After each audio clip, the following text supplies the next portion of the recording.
Hey guys, tonight we're heading back, way back to a world where you don't wake up to the sound of an alarm clock, but to the sharp clang of a bell rung by some half-asleep monk.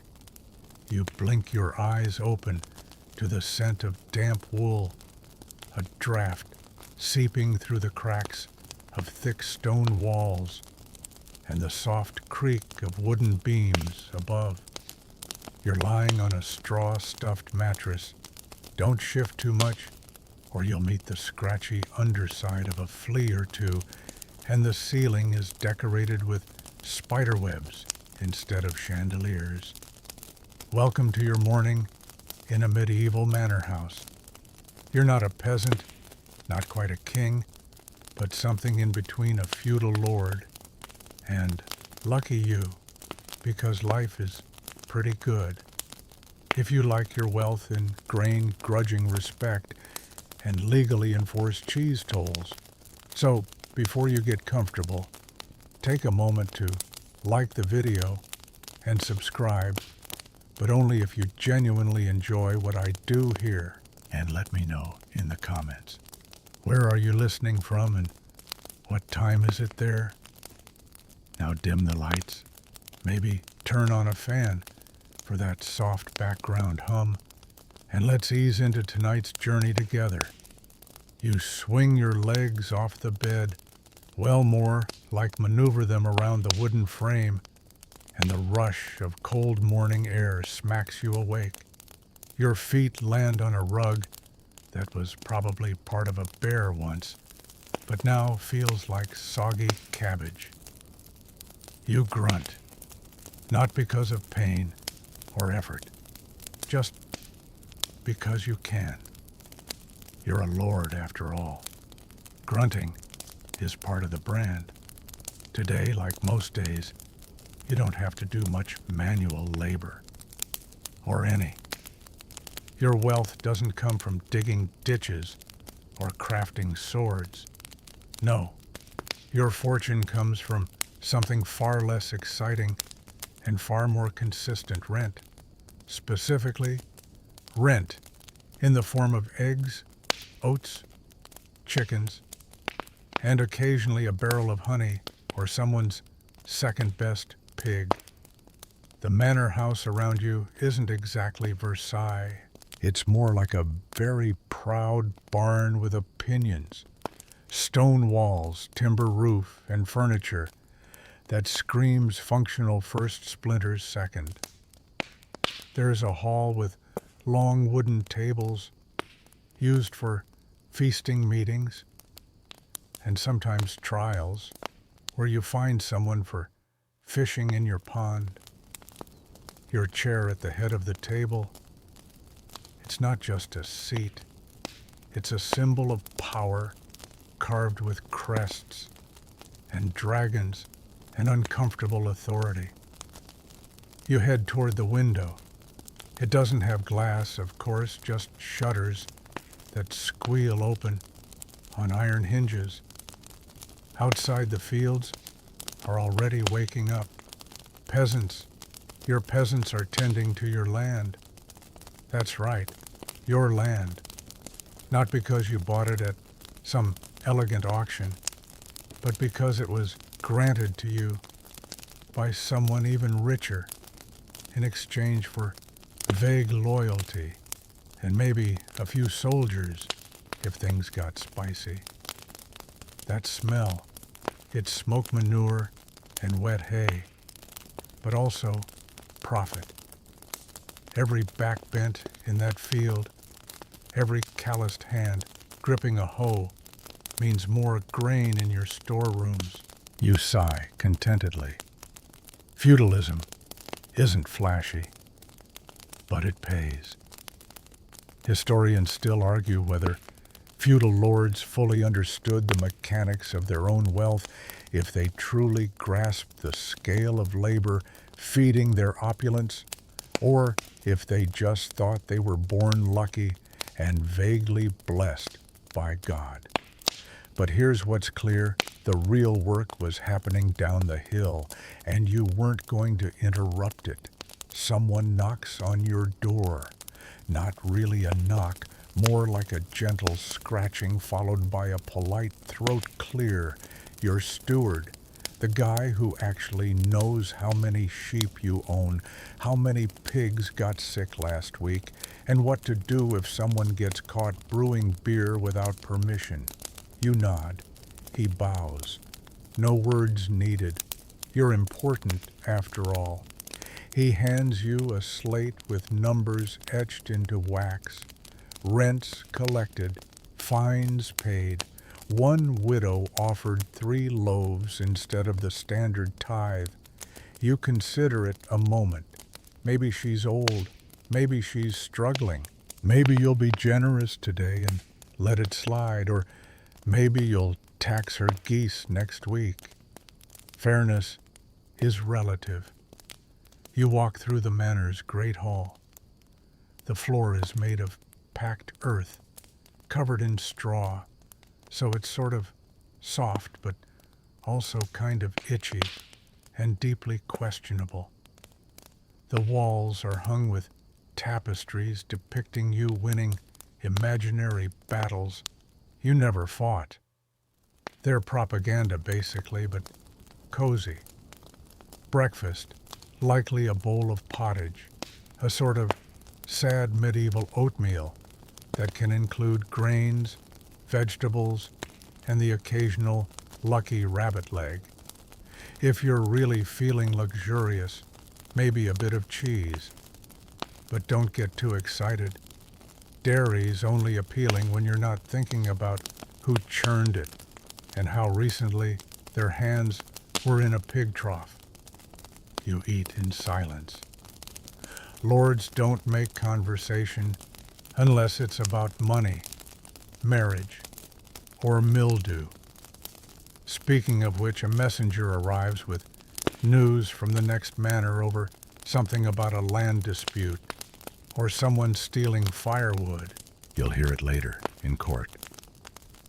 Probably find someone, possibly inherit the firewood. And so your day begins. You don't fight in wars. You don't swing swords. You don't even ride your horse unless it's to show off your shiny boots. Your job is simpler and sneakier. You manage wealth. You enforce rights. You stay just distant enough from your peasants that they resent you quietly, but still show up for plowing. There's no internet, no stock market, but somehow you're already accumulating assets, land, grain, labor, all without lifting a finger, and it's only Monday. You step out into the morning mist, wool cloak pulled tight around your shoulders. The air is crisp and smells faintly of damp leaves, smoke, and that special something peasants never quite wash off. Your boots squelch in the mud, but it doesn't matter. You're not walking far. You've got a horse, or more accurately, someone else has a horse that they bring to you, saddled, brushed, and suspiciously reluctant, because horses in this time period are expensive, temperamental, and not at all romantic. Mounting is a production. You don't just hop on. Someone lowers a stool. Another holds the reins. A third, if they're unlucky, gets kicked. Once you're astride, you feel 10 feet tall. You are now the center of gravity for a whole world that turns around, land ownership, obligation, and a shockingly detailed hierarchy of who's allowed to wear what color of velvet. And where are you going? Not to war. You're off to check your properties. Maybe the mill needs a new wheel. Maybe the vineyard is behind on its harvest. Maybe, let's be honest, you just want to be seen. Because in the feudal world, being visible is half the job. You're a walking reminder of who owns the sheep and who eats the mutton. As you ride past the village huts, you give a slight nod. That's all. A nod, not a wave. Waves are for fairs and royal parades. The peasants stop what they're doing. Some bow. Others pretend not to see you, while definitely seeing you. There's tension here. Always is. You live off their labor. They live under your laws. And even if they're loyal today, bad weather or one too many surprise taxes could change that. Still, they need you. Or, more accurately, they need the structure you represent. You've got the storage barns, the millwrights, the blacksmith, who doesn't charge them directly because you already pay him in grain and favors. This whole economy is a sticky web of obligation. And guess what? You're the spider. You arrive at the granary. It's not impressive. Basically a big wooden box with locks, but it's your treasure chest. You dismount carefully because you've got a bad knee, probably from that one time you trained for battle and fell off a hay bale. Inside, sacks of barley, rye, and wheat are stacked high. This is where your real wealth lives, not in coins, not in silk tunics, but here in the ability to feed people, or more importantly, withhold food. Grain is power. If there's a shortage, you become a savior or a tyrant, sometimes both. You run your hand across the sacks sewn shut by hand, dragged here by people who slept in huts with no chimneys. You nod. Good year. Your steward trails behind you, holding a wax tablet. The tenantry in Barley Cross, delivered late, he says. You raise an eyebrow. They claim flooding. You grunt. Again, it's your favorite power move. Find them, you mutter. Half a chicken each. Is that fair? Maybe, maybe not. Historians still argue whether medieval lords truly believed in fairness or just leaned into control dressed up in righteousness. Either way, you're not feeling generous. Your boots are muddy and you haven't had second breakfast. You remount. The horse neighs, possibly in protest, possibly because it hates its life. You share a moment. Neither of you asked for this system, but here you are, tied together by hay and hierarchy. As you trot back toward the manor, you pass the mill. The sound of turning wood and grinding stone is oddly soothing. This is another gold mine because you charge people to use it. Not much, just a little. Just enough to remind them that nothing is free. The water wheel spins steadily, powered by a stream that's technically public, but really yours. You own the land around it, so the water might as well belong to your ancestors. You dismount again, sighing, because stairs would be easier, and enter the mill. It's dark, damp, and smells like warm flour and moss. The miller sees you and stiffens. He's always nervous. You once fined him for shorting your grain, or maybe you just looked at him too hard. Hard to say. You check the ledger. Numbers etched in charcoal, half smudged but readable. You nod. Satisfactory. Then your steward mumbles something about rights of pasture. You forgot about that one. Apparently, some villagers are letting their goats graze too close to the Lord's orchard. Again, you rub your temples. Feudalism isn't all roasted meats and goblets. It's also about micromanaging peasants who think fences are suggestions. You'll have to send someone to scold them, or maybe stage a random inspection where your presence alone makes them nervous enough to move the goats voluntarily. Fear is cheap. Enforcement is expensive. As the sun creeps higher, the fields begin to shimmer with heat. Time to head back. You haven't even held court yet. And someone mentioned a pig dispute yesterday, possibly involving accusations of sorcery. You try not to laugh. Pig sorcery is so last century. You ride back in silence.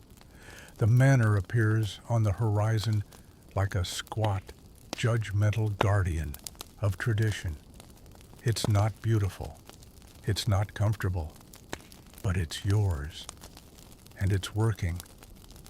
Because while kings make laws and knights make trouble, you make money. Back at the manor, you peel off your gloves, flick some invisible dust off your cloak, and slide into your high-backed wooden chair, the one that creaks like it resents you, which, let's be honest, it probably does. You're not here to rest. Not yet. You're here to hold court. In this case, holding court doesn't mean sipping wine while bards sing your praises. It means listening to the latest complaints from people who smell like sheep, wear the same tunic all year, and think a legal case is shouting louder than your neighbor. You sigh deeply and motion for the steward to begin. First up, a land dispute. Always a land dispute. Two brothers, both with sunburned noses and equally suspicious eyes, argue over who owns the strip of soil between their fields. You nod solemnly while trying not to drift off. One of them references an ancestral agreement made by their great-uncle's neighbor's son, who may or may not have existed. You smile faintly. Historians still argue whether these local customs were legitimate law or just elaborate storytelling contests with pitchforks. You rule in favor of the older brother, not because he's right, but because he brought you a pie last month. And frankly, you remember the pie more fondly than either man's testimony. Next up, someone's been stealing apples from the orchard. Again, it's always the apples. No one ever steals turnips. You scan the group of assembled villagers. One small boy looks very guilty. You raise an eyebrow. He bursts into tears. Case closed. You assign the fine 2 afternoons repairing fences. The villagers nod. They expected worse. One even chuckles. You pretend not to notice. Let them think you're merciful. It keeps things easier. Later, a tenant woman approaches you directly. She's small, wiry, and clearly exhausted. Her husband died in a plowing accident, and she's struggling to meet her dues. You listen. Really listen. Her voice shakes. Her hands tremble. You pause, then grant her a deferral. Not forgiveness, heaven forbid, but a delay. You add a gentle warning about staying productive, but it's mostly for show. She nods with something like gratitude. You nod back, heart warmed slightly, only slightly. This is part of being rich here. Not just having food or land or livestock, but being the gatekeeper of mercy. Generosity is strategic. You never know when you'll need a favor, repaid in the form of an extra laborer or someone who swears they definitely didn't hear you snoring during church. Speaking of church, a monk arrives next. He bows, two low robes trailing in the dust. He's here about a donation. You groan internally. The monastery wants more grain for the winter. You've already given them 12 sacks. They want 15. You think of your granary, your carefully tallied stores, and the potential for a cold snap. You say yes. Why? Because the church has something you don't: eternal judgment, and people who write things down. You'd rather be on their good side. Also, rumor has it the bishop plays chess, and you still want a rematch after last spring. You dismiss the monk with a wave. He beams. You've just lost 3 sacks of barley and gained a permanent place on the prayer list. Not a bad trade. As court winds down, your steward presents a final scroll. It's an inventory, boring, yes, but critical. It lists your assets like a proud grocery list of medieval capitalism. 2.5. Oxen, don't ask. 1 full vineyard. 14 hives of bees. 3 functioning mills. 1 slightly haunted forest lodge, and more chickens than you can count. You glance at the wax seal. It's official. You are, in every legal and social sense, extremely rich.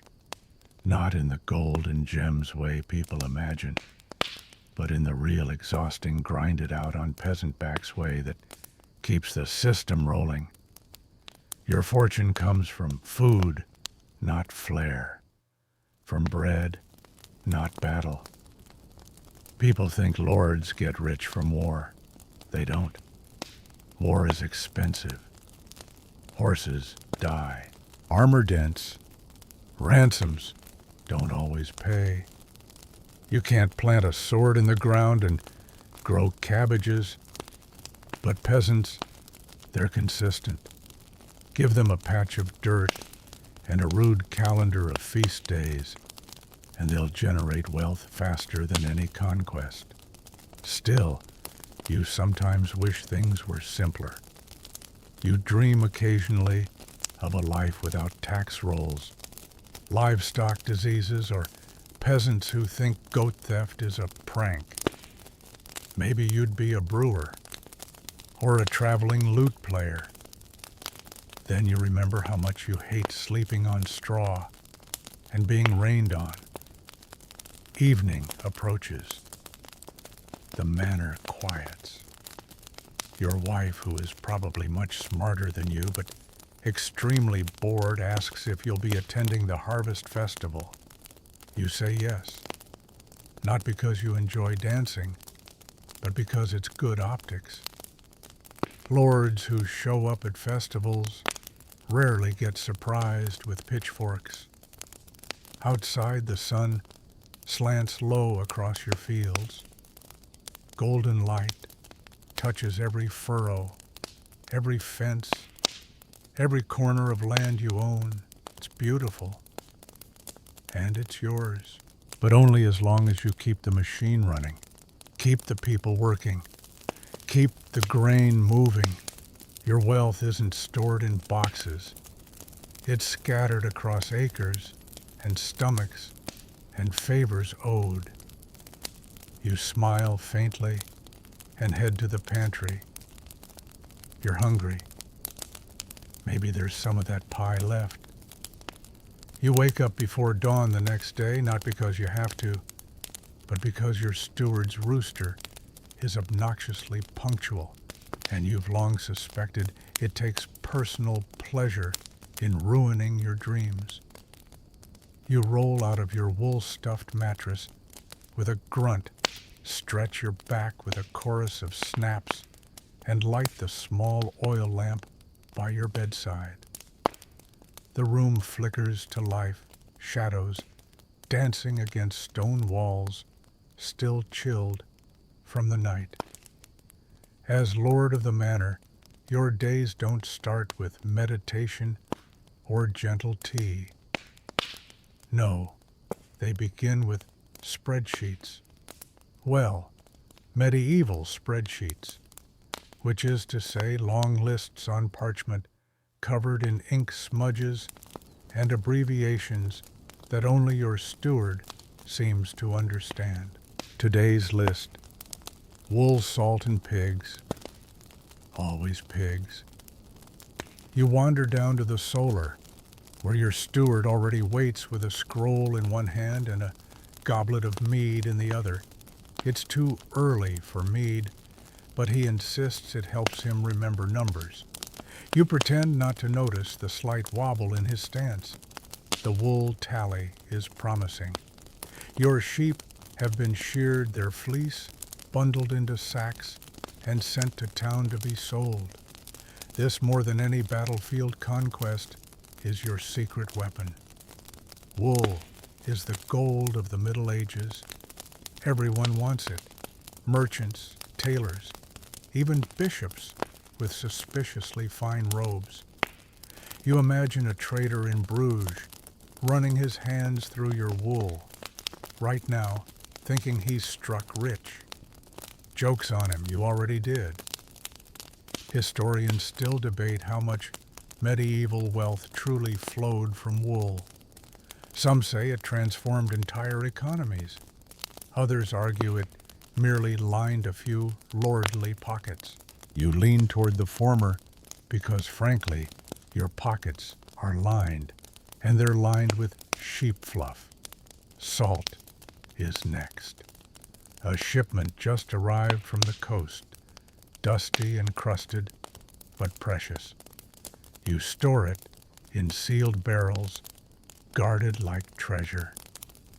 It's not just for flavor. It preserves meat flavors, cheese, and if rumors are true, can even ward off demons. You've never tested that last part, but it's good to have options.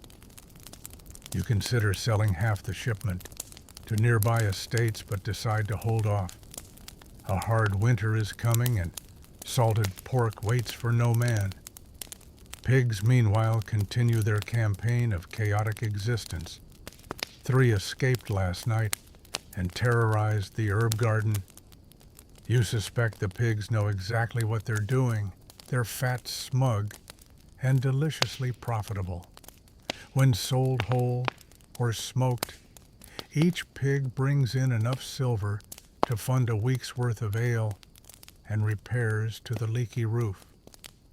You glance outside and see one trotting smugly near the moat. It pauses, makes eye contact, then casually knocks over a potted plant. You squint. That pig's days are numbered. After breakfast, bread, cheese, and something pretending to be fruit, you stroll through your lands, not for leisure but for inspection. Fields of barley ripple in the breeze. Vineyards twine lazily along the hillside. Everything looks pleasingly productive. You pause near the windmill where 2 boys are hauling sacks of grain. One is barefoot. You make a note to issue him shoes. It'll win favor with his family. And besides, no one wants blood in the flour. The miller greets you with flour-dusted hands and nervous eyes. He's behind quota again. You nod thoughtfully and tell him to work faster. He nods even more quickly. Problem solved. Along the path you pass the tannery, where the smell hits you like a slap made of rotten eggs and despair. You don't linger. Tanners are valuable, yes, but they smell like they've lost every argument with life. Next comes the brewery. You like the brewery? It's warm, smells like toasted bread and sour apples, and the brewmaster always greets you with a cheerful nod and a tankard. You sip. It's strong, possibly too strong. You order 2 barrels, sent to the castle anyway. Your cellar looks better with them. So, do your evening conversations. By midday, you're back at the manor, with parchment spread across the long oak table. Rent collections are due. You don't handle it directly. Heavens no, but you supervise. Your bailiff reads out names and peasants shuffle forward like nervous schoolchildren. Most pay in kind grain eggs, firewood. One man offers a large wheel of cheese. You inspect it. It's shockingly good. You grant him a week's leniency out of sheer admiration. You jot down mental notes. Who's late? Who's thriving? Who might have a sick cow? They're hiding. It's like medieval reality TV, but with more mud and fewer confessions. Afterward, you retreat to the study. You've got a letter from a merchant in Venice who wants to trade spices for timber. Tempting, you scribble a reply in Latin that's only half accurate and seal it with wax, hoping your terrible penmanship won't offend. You think back to your father, who believed money only came from sword points and taxes. You've gone beyond that. You've invested diversified, whispered deals behind closed doors. You don't just own land, you work it like a chessboard.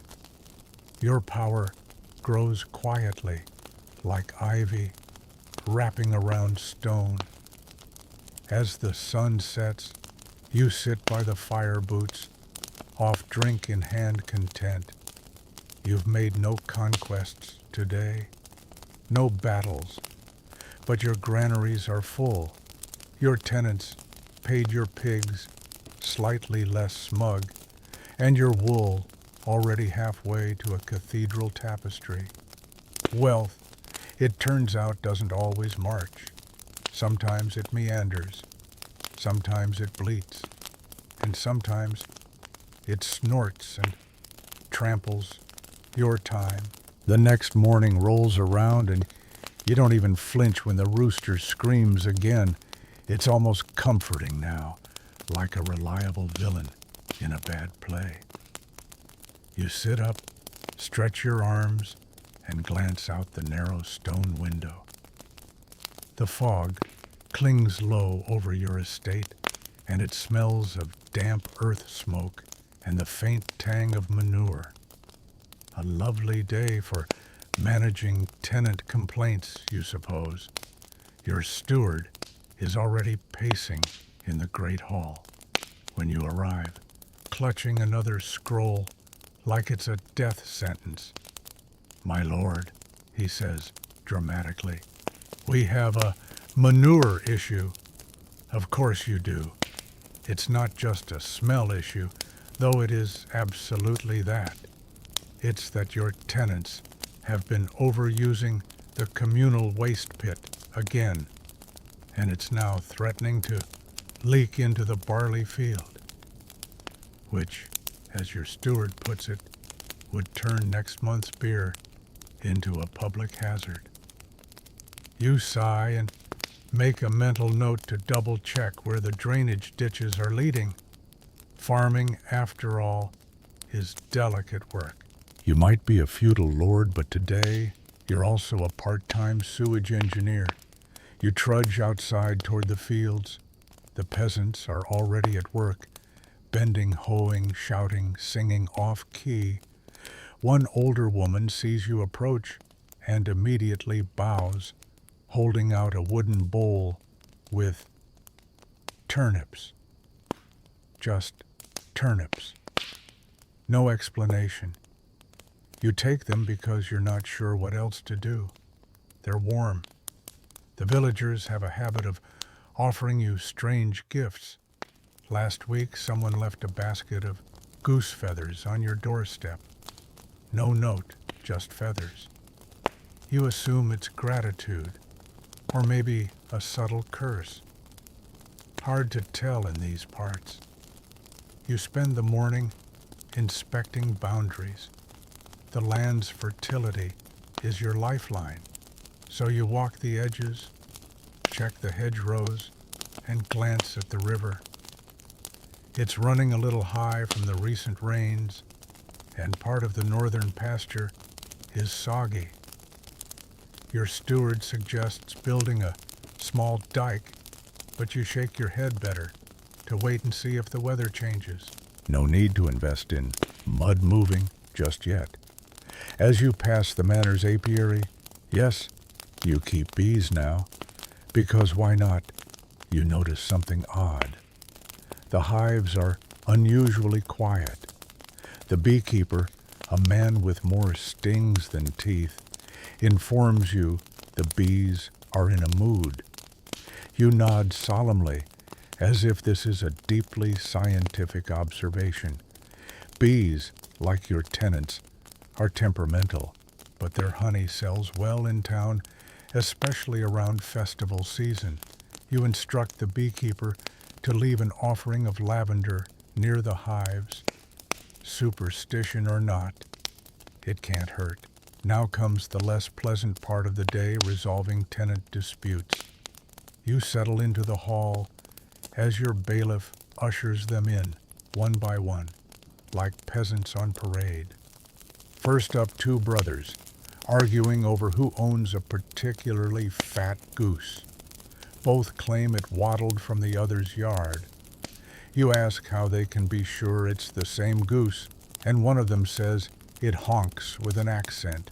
You make them split the value of the goose in grain, because honestly, you're not paid enough to decode poultry dialects. Next comes a woman who insists her neighbor's pigs have been digging up her root vegetables at night. The accused neighbor shrugs and says the pigs go where they're called. This implies sorcery, or at least well-trained pigs, and either way, you're intrigued. You rule that both parties must fence their gardens. Problem solved. Sort of. There's a rhythm to all of this. The disputes, the bartering, the quiet moments when someone leaves you a hand-woven scarf or a dozen eggs. You're not just a landowner, you're a referee, a banker, a therapist, and sometimes, apparently, a goose whisperer. After a lunch of bread, cold meat, and one of those mystery turnips, which was surprisingly sweet, you meet with your reeve to discuss taxes, not just collecting them, but managing them. You need silver to trade with merchants, to repair the roof of the east wing, and to bribe that bishop into blessing your wine cellar. But you can't squeeze the peasants too hard. Hungry tenants don't farm well, and angry ones have pitchforks. You review the numbers. Wheat yields are up, but egg production is down. There was a fox incident, apparently. You nod, wondering if you should look into acquiring a better fence or a less traumatized henhouse. You also discuss barter logistics. One tenant wants to pay part of their rent in candles.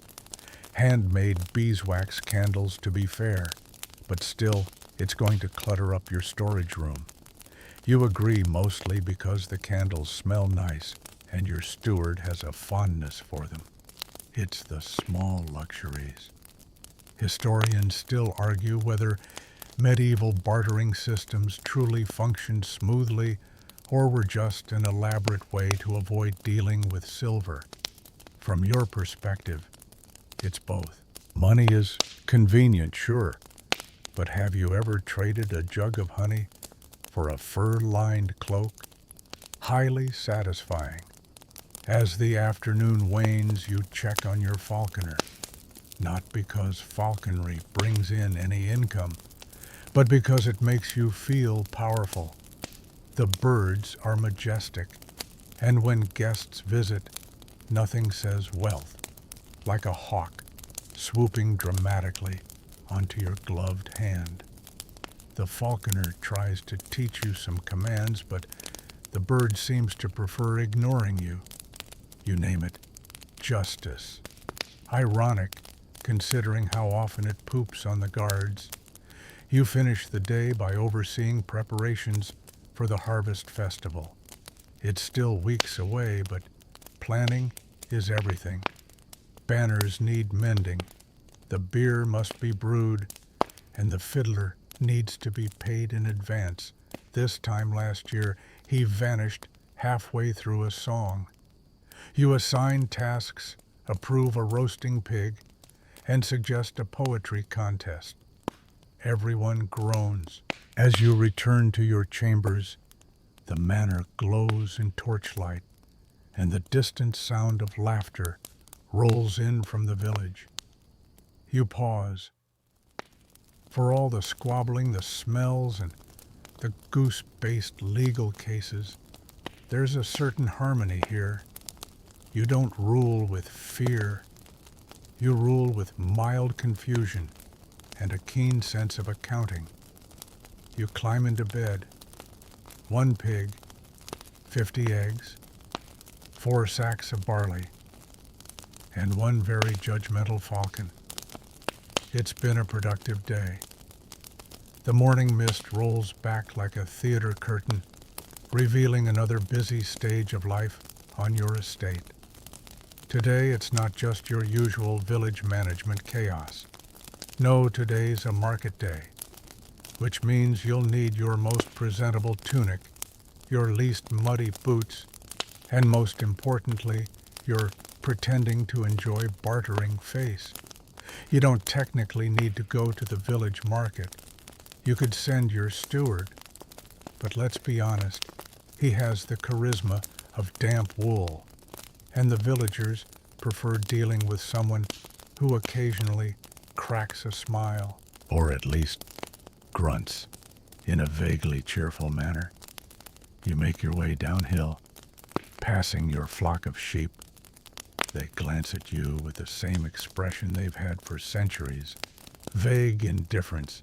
Still, they're valuable, especially for wool production. Historians still argue whether the feudal wool economy was more profitable than grain. What's not up for debate is that your estate's wool is soft enough to tempt even the pickiest merchants. At the market square, the noise hits you like a jug of mead to the face. Chickens squawk, children scream, old women shout prices like battlefield commands. It's an orchestra of organized disorder. You find it oddly soothing. Your tenants have set up stalls in neat, semi-neat rows. There's bread cloth, cured meats, beeswax candles, and an impressive display of root vegetables. You spot your favorite oversized onions that could double as blunt weapons. You mentally note to try bartering for a few later. But first, business. You're here to collect stall fees and make a few high-stakes trades of your own. A traveling merchant waves you down. He smells of cloves and ambition. He opens his cart with a flourish, revealing spices, fine linens, and, oh yes, tiny glass bottles of perfume. You pick one up, sniff it, and promptly sneeze. It smells like someone tried to trap a flower in vinegar. He offers you a nobleman's discount, which, naturally, is the same as the normal price, but with more hand gestures. You play along. Eventually, you trade 2 bolts of local wool for a small bottle of oil, said to be from the east. Whether that's true or not is irrelevant. It smells pleasant and gives your bed linens just enough flair to remind your guests you're not entirely provincial. Your steward, meanwhile, is deep in negotiation over 3 crates of apples. You glance over and realize he's somehow been talked into buying a barrel of pickled fish. No one eats pickled fish in your village. You make a mental note to reassign him to bookkeeping next week. A young blacksmith offers you a horseshoe in exchange for permission to court one of your maidservants. You raise an eyebrow, ask him if the shoe is enchanted, and when he says no, you tell him to bring a second one next time. Romance, after all, should cost at least a pair. There's a fringe performer playing a flute near the fountain. His song is haunting, at least it haunts your eardrums. You toss him a coin just to move along. Back at your informal inspection table, a barrel with a cloth on it, you receive a few tenant requests. One wants permission to build a second chicken coop. Another wants to know if she can sell pies using your family crest on the crusts. You ask, what's in the pies? She says, meat. You wisely decline the branding opportunity. Midday hits and the smell of roasted meat lures you toward the food stalls. You accept a wooden plate piled with sausages and boiled green.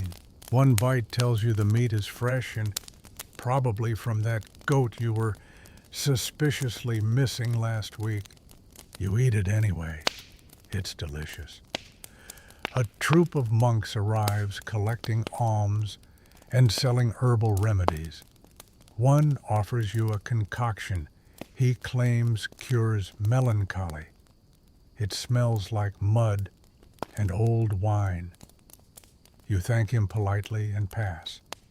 Then, just as you're about to call it a day, a commotion erupts. 2 merchants are arguing loudly over a spilled barrel of eels. Yes, eels. One claims the other knocked it over on purpose to steal attention from his spice table. The other says he's allergic to eels and wouldn't touch them. You intercede mostly because the smell is turning stomachs across 3 stalls.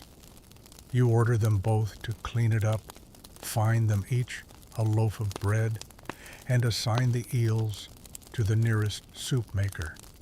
Crisis resolved, mostly.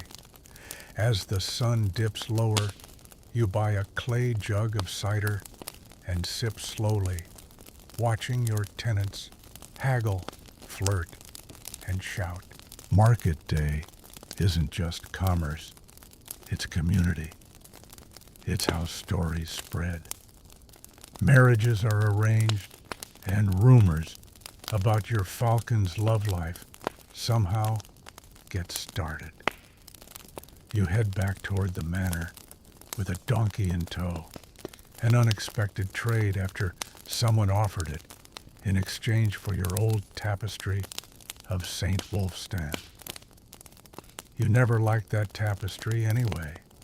Too many eyes. You pass a pair of kids playing with sticks, fencing like tiny knights. One of them pauses to bow to you, then resumes trying to knock the other into a pile of mud. Future nobility, you think, or future tax collectors. Once inside, you drop your new perfume bottle on your dresser, hang your slightly smoked tunic to air out, and wash your hands in a basin of rosewater. Your steward tries to report the market's final earnings, but you wave him off. Tomorrow is soon enough for ledgers and numbers. Tonight is for cider and quiet. You sit by the hearth, watching the fire crackle, sipping slowly from your cup. You've got 10 onions, 1 bottle of questionably Eastern oil, and a donkey that refuses to climb stairs. But you've also got a village that works a manor that stands and enough wool to sleep through the winter twice over. You did good, Lord of the Onions. The donkey stares at you again this morning. You're not sure what he wants. Probably revenge for making him carry onions yesterday. But you toss him a carrot and move on. Because today's not a market day. Today is estate review day. It's time to check what actually makes your wealth grow while you sleep land. And not just the pretty bits near your manor. You're off to visit the outer fields, the woods, and yes, the slightly terrifying marsh at the edge of your property that might or might not be haunted by a goose. You saddle your horse, adjust your cloak, and set out with your steward and a very bored scribe in tow. The first stop is the grain fields, those gentle golden waves that feed not only your people but also your coffers. Your tenants have been growing barley and wheat here since your grandfather's time, and while yields vary, they're usually enough to fill your granary and still leave plenty for trade. Historians still debate whether feudal landowners truly understood crop rotation. But you do, thanks to that one monk who wouldn't shut up about legumes. You spot a group of peasants tilling the soil, their backs bent, their feet caked in dirt, and their conversation entirely about turnips. You dismount and chat with the village elder. He complains that the rains came late, that the moles are back, and that someone's cow keeps sneaking into his barley patch. You nod sagely and suggest putting a bell on the cow. He looks at you like you've just invented fire. Your steward takes notes, though mostly of things like elder smells like onions and possible mole uprising. He's trying, bless him. Next, you ride to the woodlands, a vital source of income and resources. Timber is valuable, but so are mushrooms, herbs, and the occasional illicit truffle-sniffing pig.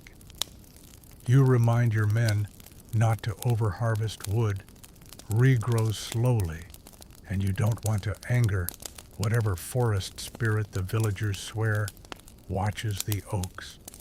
One of your guards swears he saw a glowing squirrel last week. You tell him to drink less cider. You pause at a clearing where charcoal burners have set up a smoky camp. The acrid smell hits you like betrayal. But it's necessary charcoal fuels, blacksmiths' cooks, and those suspicious traveling alchemists who swear they're turning lead into gold. You collect a small bag of coins from the burners. It's not much, but every little bit adds up when you're the lord of 400 acres and everyone pays a tiny toll to use it. Further out lies the marsh. Oh, the marsh, a wet, buzzing mess of reeds, frogs, and invisible horrors that somehow always get into your boots. You don't go in. Of course, you observe from a very safe distance, while a local trapper explains that the leeches are extra large this season. Delightful. Still marshes are oddly valuable. People harvest rushes here for thatching, and the local herbalist insists the stinkroot plant she finds near the stagnant pool can cure fevers. You've never tried it. She says that's why you're still alive. By now the sun's high and your cloak is less noble and more portable sauna. You strip it off and tie it to the saddle while sipping tepid wine from a skin your steward insists is vintage. it tastes like regret, but at least it's wet. Your next stop is the old orchard, a grove of apple trees so gnarled they look like they could tell ghost stories. This orchard was planted 100 years ago, and despite the occasional worm uprising, it still produces enough fruit to keep your cider cellar from weeping. You allow the tenants to keep a share, of course. You're not a monster, just a mildly annoyed landlord with seasonal allergies. The last stop is the manor's fish pond. Built generations ago, it's stocked with carp fat enough to be considered noble themselves. Your steward makes a note about fencing it better last week. 3 children accidentally fell in while chasing a duck. The duck remains at large. Along the way, you pass tenant cottages, small chapels, and a weirdly well-organized pile of rocks that your scribe insists might be ancient. You let him believe it. Gives him something to write about other than onions and cows. By mid-afternoon, you've gathered more than sunburns. You've assessed what needs repairing, what's thriving, and where to invest next. Your wealth doesn't come from treasure chests or dragon hordes. It grows slowly, like moss on stone. Rent from peasants, fees from traders, harvest yields, and tithes from church lands under your patronage. That's the secret. Most don't realize it's not conquest that makes a lord rich. It's patience, dirt, and a lot of ledgers. You ride back to the manor with a head full of ideas and boots full of marsh water. The steward rambles about tax collection schedules. The scribe asks if he can write an epic about the glowing squirrel. You agree, but only if the squirrel sings. Once home, you rinse your feet in a wooden tub, toss your cloak into the sun to dry, and sit under the shade of your favorite tree with a wedge of cheese and some cold bread. You nibble slowly, watching the breeze ripple through your lands. Your wealth is humble by some standards. You don't own a castle or have a private army, but your people are fed, your books are balanced, and your goose-haunted marsh is, well, still haunted, but at least profitable. And in this world, that's not just rich, that's legendary. You wake the next day to the sound of a rooster who believes he's the town crier. He's wrong, of course. You don't pay him in grain or respect, but he does keep a strict schedule. You brush the crumbs from yesterday's cheese off your tunic and prepare for a different kind of labor. Today it's about people, not peasants, not priests, merchants. Yes, those suspiciously cheerful travelers who never have dirt under their fingernails and always know how much things cost. Because while your fields grow barley and your woods grow mushrooms, your real liquid wealth flows from trade, and it's time to meet the men who keep it moving. You saddle up and ride to the market square on the edge of your domain where the tents are already up and someone's shouting about eels. Always eels. You stroll through the stalls with the air of a man who might buy something but probably won't. You touch everything, squeeze a pear, sniff a bolt of cloth, stare at some pottery like it owes you money. Your steward follows behind, muttering things like, "Too much for mustard," and "Do not engage the juggler." You ignore him, naturally. at the fish stall. You see fresh trout brought in from the river, fish you technically own since the river runs through your land. The merchant gives you a respectful nod and a small discount. You make a note to charge him for the use of the bridge next month. That's fair, right? Over at the cloth tent, a woman unrolls dyed linen in shades of blue-green and something she calls noble gray. You buy a few yards, not because you need them, but because it keeps the merchant in business. And a living merchant is a taxable merchant. Historians still argue whether feudal lords understood economics or just faked it well enough to get paid. You pass the spice vendor. His goods are locked in a tiny wooden box like precious treasure. Nutmeg, cinnamon, clove, worth more than your oldest cow, and definitely more delicious. You don't buy, but you let him stay on your land for a cut of his sales. That's the game. Provide protection, infrastructure, and a decent bathroom bush, and take a share in return. A few stalls down, a tinsmith is hammering out spoons. Real metal spoons. You remember when your great-uncle insisted they were the devil's ladle. You buy a set, just to spite his ghost. Then there's the leather merchant. He smells like hard work and vinegar, but his boots last forever. You compliment his craftsmanship and he beams. Relationships matter. The better you treat your tenants and traders, the more they trust you, and the more they tell you when someone's cheating or planning to elope with your falconer. Nearby, a group of traveling merchants sets up with bright banners and fake smiles. They've come from a city, maybe even another kingdom, and they bring news, gossip, and stuff you can't pronounce. Your steward eyes them like they're about to commit tax evasion, which, to be fair, they probably are. But you allow them in anyway. Why?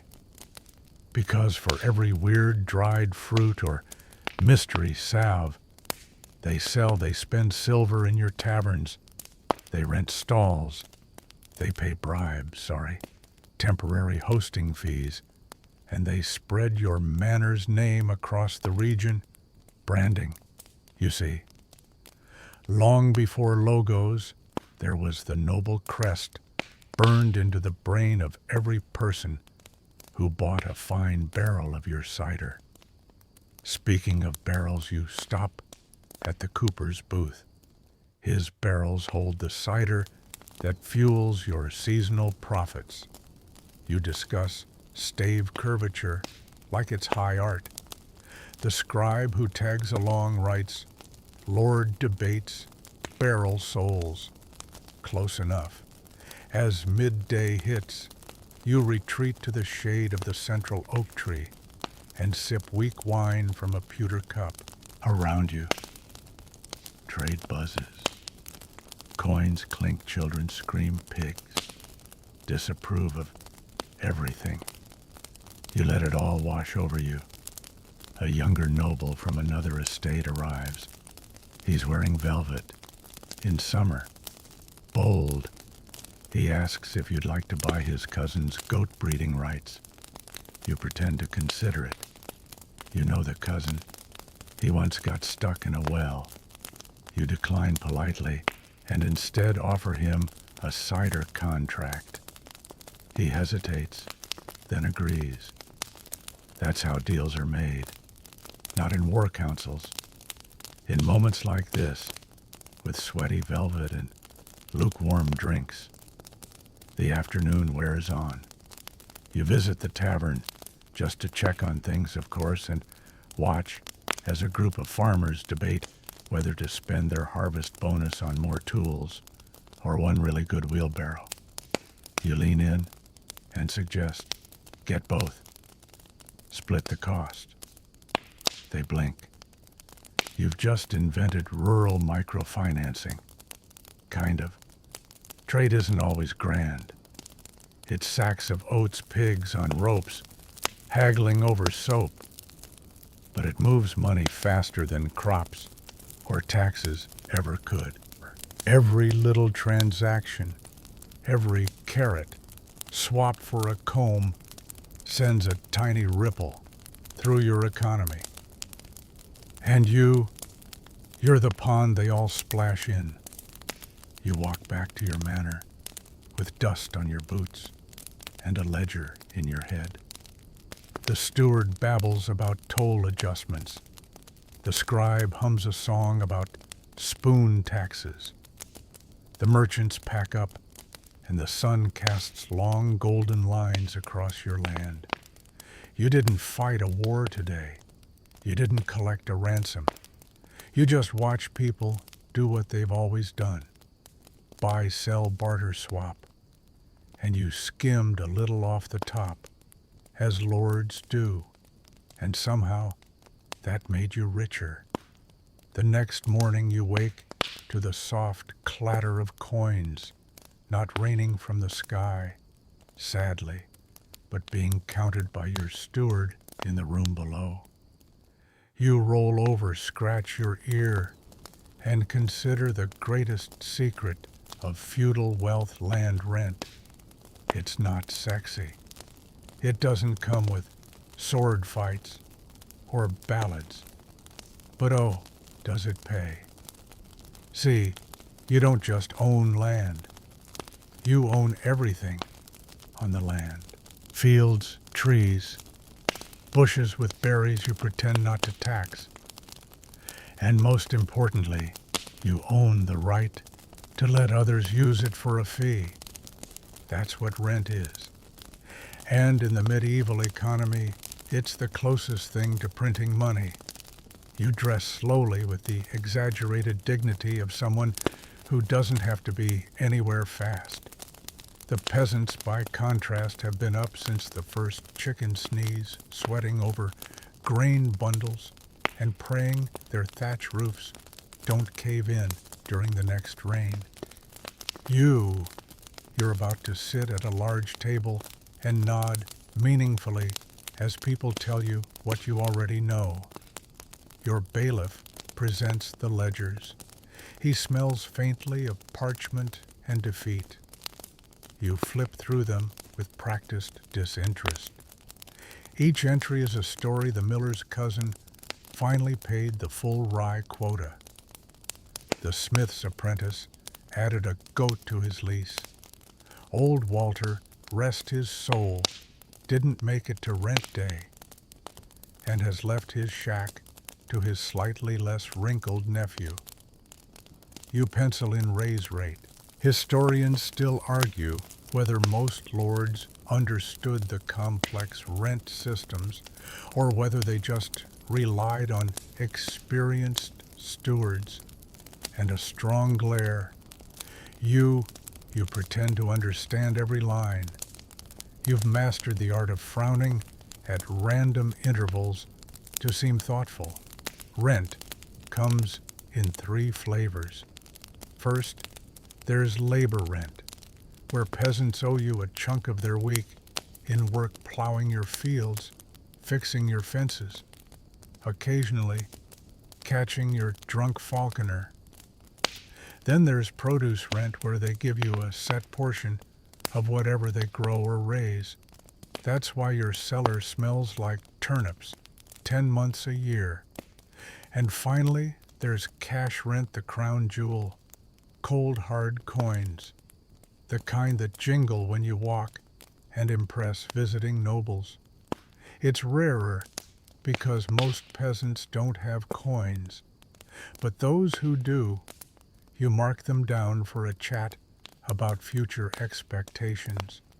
Rent also isn't just about houses. If someone grazes sheep on your hill, that's a grazing fee. If they pick apples in your orchard, that's a picking tax. If they use your mill to grind flour, you charge them for the privilege of not using a rock. Even passing through your land with a cart of firewood, yes, that's toll-worthy. You step outside and wander the edge of your manor. There's a hut made of mud and hope, with a garden that's mostly weeds and one angry goose. The tenant greets you nervously. You smile warmly. Then you ask whether he's considered clearing the southern patch for barley. He nods too quickly. That land's now worth more. Rent increase pending. Further on, you stop by a small grove. It's full of mushrooms, technically wild, but growing on your roots. You place a wooden sign with your crest. Congratulations. You've invented exclusive foraging rights. A passing monk eyes the sign, shrugs, and pretends he didn't just pocket 3 chanterelles. You return home for a quick lunch, bread, cheese, and smugness. The steward brings more ledgers. You feign exhaustion, but secretly you love it. Numbers are like little spells. They tell you who's thriving, who's hiding wealth, and who's one sheep away from begging. You raise some rents, lower others, not because you're kind, because stable tenants pay longer. By late afternoon, the collectors ride out.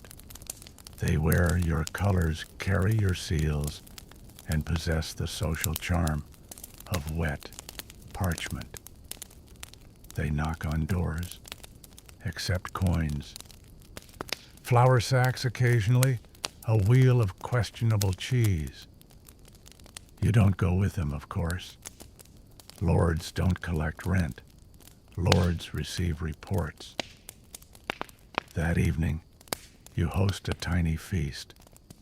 A roasted pheasant, a jug of cider, a bard who's clearly being paid in leftovers. One of your friends, a fellow lord with far too many buttons on his tunic, asks about your financial strategy. You lean back, take a sip, and say, "Rent's been good this year." He sighs, says his peasants are lazy. You raise an eyebrow. Lazy peasants don't exist, just underfed ones, or overtaxed, or occasionally buried under snow. You suggest he let them forage in the woods for winter fuel. He scoffs. You smile. More rent for you, then. The truth is, rent is the quiet engine of your estate. Wars may gain you, land trade may bring in sparkle, but rent is steady. It doesn't need battles. It needs boundaries, barns, and a reasonable fear of eviction. And while scholars still debate whether feudal lords were generous patrons or calculated landlords, you know your role somewhere in between with better shoes. As the fire crackles and the bard drifts into a melancholy song about a chicken who ran away from love, you stare into the flames. Another month of rent, safely tucked away in the manor's strongbox. Coins for candles. Wheat for winter. And the sweet, boring rhythm of wealth flowing quietly uphill. You wake the next day to the sound of a knock, 3 firm raps from your steward, followed by the soft squeak of hesitation. He's holding a scroll. That means one thing, a charter request. Someone wants rights, to graze, to hold a market, to fish in your pond, and they're willing to pay. Oh, this day just got interesting. Charters, dear listener, are like golden tickets, but with fewer dancing factory workers and more goat hair. In the feudal world, they are how you turn intangible authority into tangible money. When a village wants to hold a weekly market, they need your permission. You're not a king, but you're king enough in this neck of the woods. You stretch yawn theatrically and allow your steward to read. A nearby hamlet wants to build a bridge and charge travelers a toll. They're asking your approval. You nod slowly, not because you're thoughtful, but because you're calculating how to make it yours. Historians still argue whether charters empowered the peasantry or simply monetized their every breath. It depends on who wrote the history, the monk with ink-stained fingers or the merchant who bought the ink. You sign the scroll with your mark, a tidy little symbol, halfway between a noble crest and a smug doodle. You'll take 20% of all tolls collected on that bridge. You've never built a bridge in your life, but now you own a share of one. That's medieval capitalism, baby. Back in your solar, the steward brings more requests. The village baker wants exclusive rights to run an oven. You frown. Didn't she burn down half the lane last spring? He shrugs. Still bakes a good loaf. You approve the request, but add a clause 1 in 5 loaves goes to your pantry. Your servants will be very full or very tired of rye. Then there's the fish pond. A cluster of peasants wants to stock it with carp and charge outsiders to fish. You're charmed by their optimism. The pond is more mud than water, but it's your mud and now it's profitable.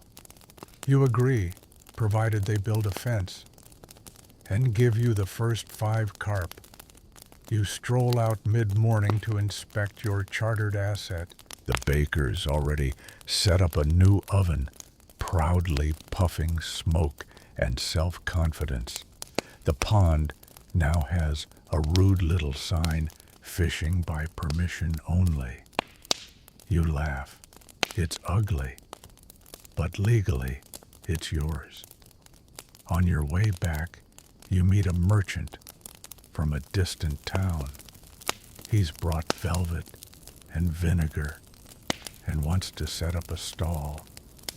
You squint. His boots are too clean, but his coins are real. You grant a 3-day license, charge him a silver piece, and invite him to dinner. Rich strangers are always good company, especially when they don't realize how bad your wine is. At lunch, you eat slowly, savoring roasted rabbit and mild triumph. You're not taxing people, you're granting opportunity. That's the official line. You're creating structure, order, and maybe a little oppression, sure, but mostly structure. Your steward returns. He's fidgeting. The villagers want a festival, he says. 3 days. Music, dancing, possibly a puppet show. You raise an eyebrow. And he clears his throat. They'll charge for ale and pies, and they're willing to pay you a portion. Now that's different. You approve the charter and request the first slice of pie. For quality control, of course.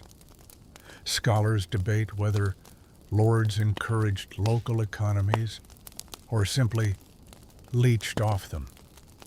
The truth is, they did both. You're doing both, and you feel great about it. Evening rolls around and your manor fills with chatter. The merchant is drunk. The baker is giddy. The puppet troupe has arrived early. and is rehearsing a very unflattering impression of you behind the barn. You ignore it. You've seen worse. At least they got your hat right. You raise a toast to enterprise and take a long sip of cider. Every charter you've signed today means a new trickle of coins flowing steadily toward your coffer. Markets, bridges, pies, puppets. You haven't drawn a sword in years, but your power has never been sharper. And as you step onto the balcony, the night wind carrying laughter and lute music, you realize something else. Being a feudal lord isn't just about owning land. It's about owning the rules and charging everyone else to play the game. The morning after the puppet show, you wake to distant shouting. Nothing panicked, just the rhythmic bark of commerce. That's right. It's market day. And today you're not just the landlord. You're the landlord who gets paid every time someone sneezes near a turnip stand. You throw on your softest cloak, the one that says, "I tax you gently," and make your way toward the village square. Feudal lords like you didn't get rich from farming. Not really. You inherited farmland, yes, but making money off it took a different kind of genius. The kind that sets up a weekly market, then quietly takes a percentage of every cheese wheel, every chicken, every bootlace sold under your banners. As you step into the square, the smell hits first roasted onions, fresh manure, someone boiling cabbage like it owes them rent. You nod graciously at vendors hawking their goods. There's that tanner from 2 villages over, the one who always looks suspiciously cheerful. And next to him, the brewer who insists her ale cures headaches. It doesn't. It causes them. But who are you to argue with a thriving local economy? You wander through the booths, hands behind your back, like a philosopher in sandals. Everyone smiles, just a bit too wide. After all, it's your permission that allows this to happen. They know the rules, and you know that every copper they earn contains a tiny fraction that will inevitably find its way back to you. One scholarly debate persists to this day. Did lords like you nurture trade out of benevolence, or because it meant passive income with zero risk of sword wounds? Most agree it was the latter, though you occasionally throw a coin to a juggler to keep up appearances. Mid-morning, you visit the tax collector's table, more a sturdy barrel with ink stains and attitude. He's recording sales, collecting stall fees, and scribbling totals with grim determination. We're up 3 hens, 5 sacks of barley, and 2 jars of honey, he reports. You raise your eyebrows. No shoes, he shrugs. The cobbler's sick. You nod sagely, already calculating whether a cobbler-free market day merits a partial fee refund. Spoiler, it doesn't. Nearby, a boy wrestles with a stubborn goose that refuses to be sold. You chuckle. Charge extra, you mutter for temperament. The vendor overhears and actually does it. The goose sells within the hour. Somewhere, Adam Smith just rolled over in his hypothetical grave. Then comes the bell, the market signal for high noon. This is when food stalls do best and when pickpockets try their luck. You take your customary stroll with guards in tow, not to intimidate, but to subtly remind everyone whose name is carved into the granite arch at the village gate. A merchant, offers you a bite of dried figs, imported, expensive. You take one nod approvingly and keep walking. That fig cost more than a day's wage for some of the peasants here, but again, not your problem. You're here to smile, wave, and be the symbol of well-structured opportunity, and to make a little coin while doing absolutely nothing, which is frankly an art form. In a corner, a cloth vendor is haggling with a pair of nuns over wool prices. You watch with mild interest. Eventually, she folds and throws in a scrap of linen for free. Charity, she mutters. You smirk. Tax deductible, you whisper. Not that anyone knows what that means. One historian once claimed that markets were the medieval engine of social mobility.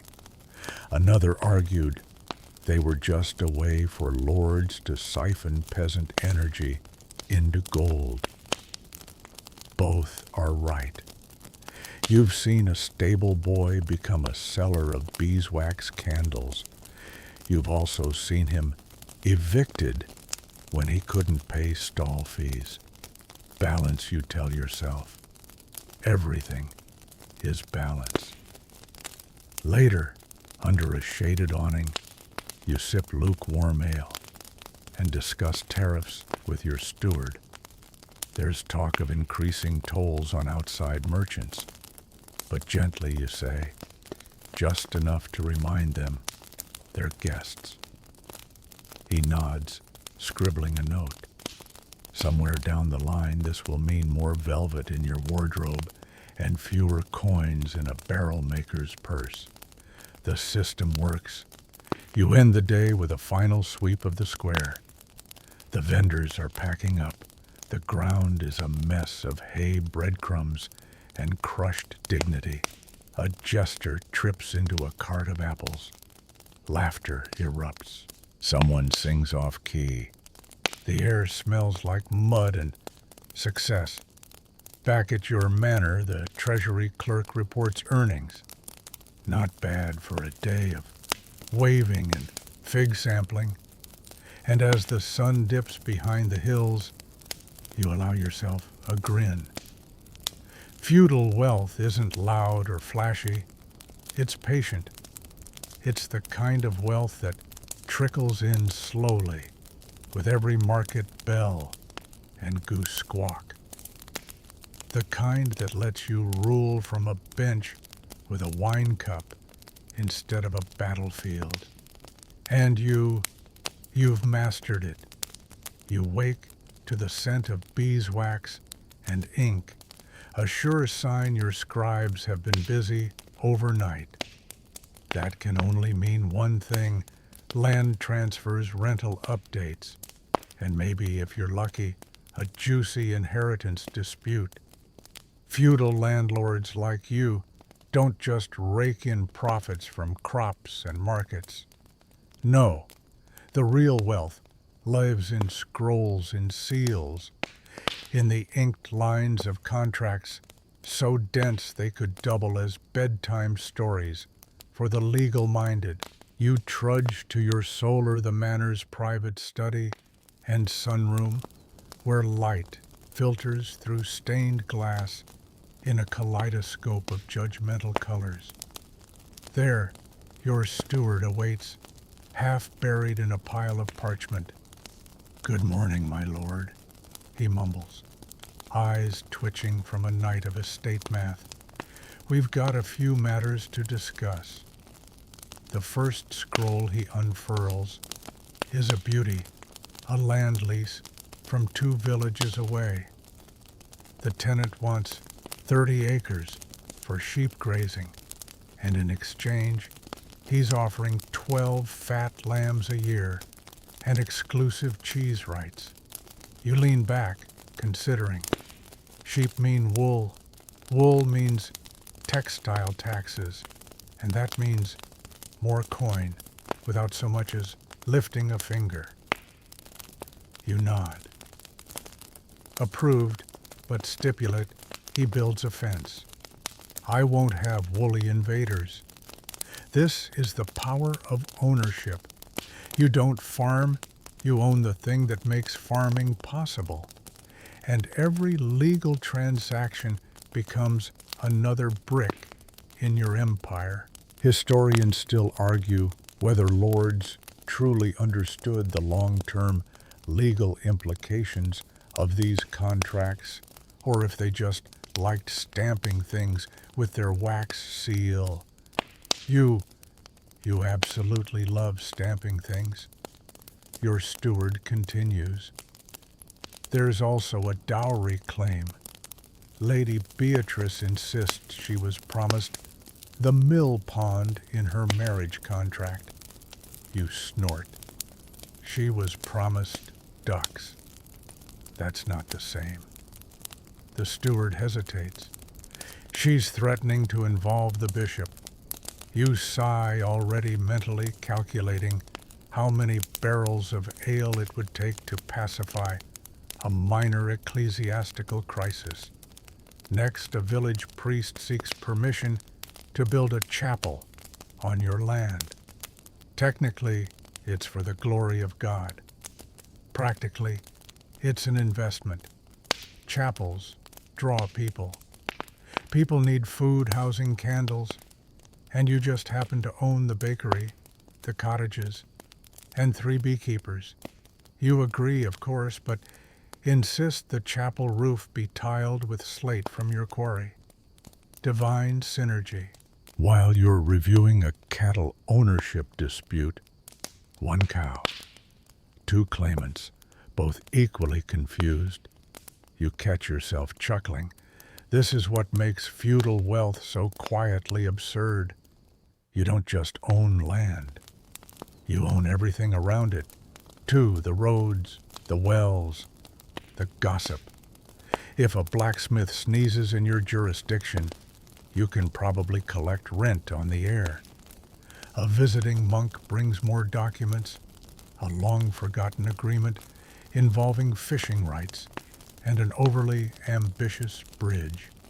Apparently, your great-uncle allowed a merchant family to fish on your riverbank until such a time as the sun no longer shines. You frown. That's dangerously vague.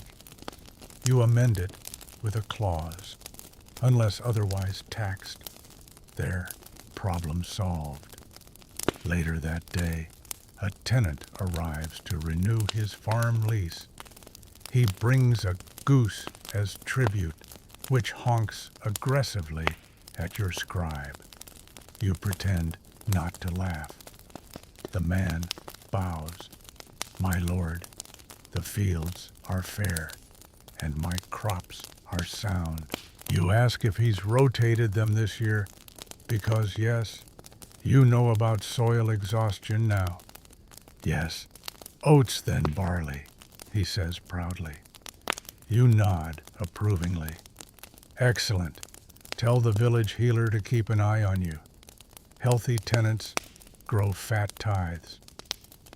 There's a strange moment just after lunch where you find yourself wondering if you've become more paper than person. Your hands smell faintly of vellum. Your dreams last night were in Latin. You shake it off with a stretch and a sip of weak wine. After all, this is what being a proper feudal landlord requires: control, not just of property, but of the terms on which others live. You return to the document pile. A merchant wants a permit to establish a roadside inn. Another wants to run barges on your river. A widow is petitioning to keep her late husband's tools, technically your property, so she can train her son. You approve with a gentle note that he'll owe you an apprenticeship tax when the time comes. Fair is fair.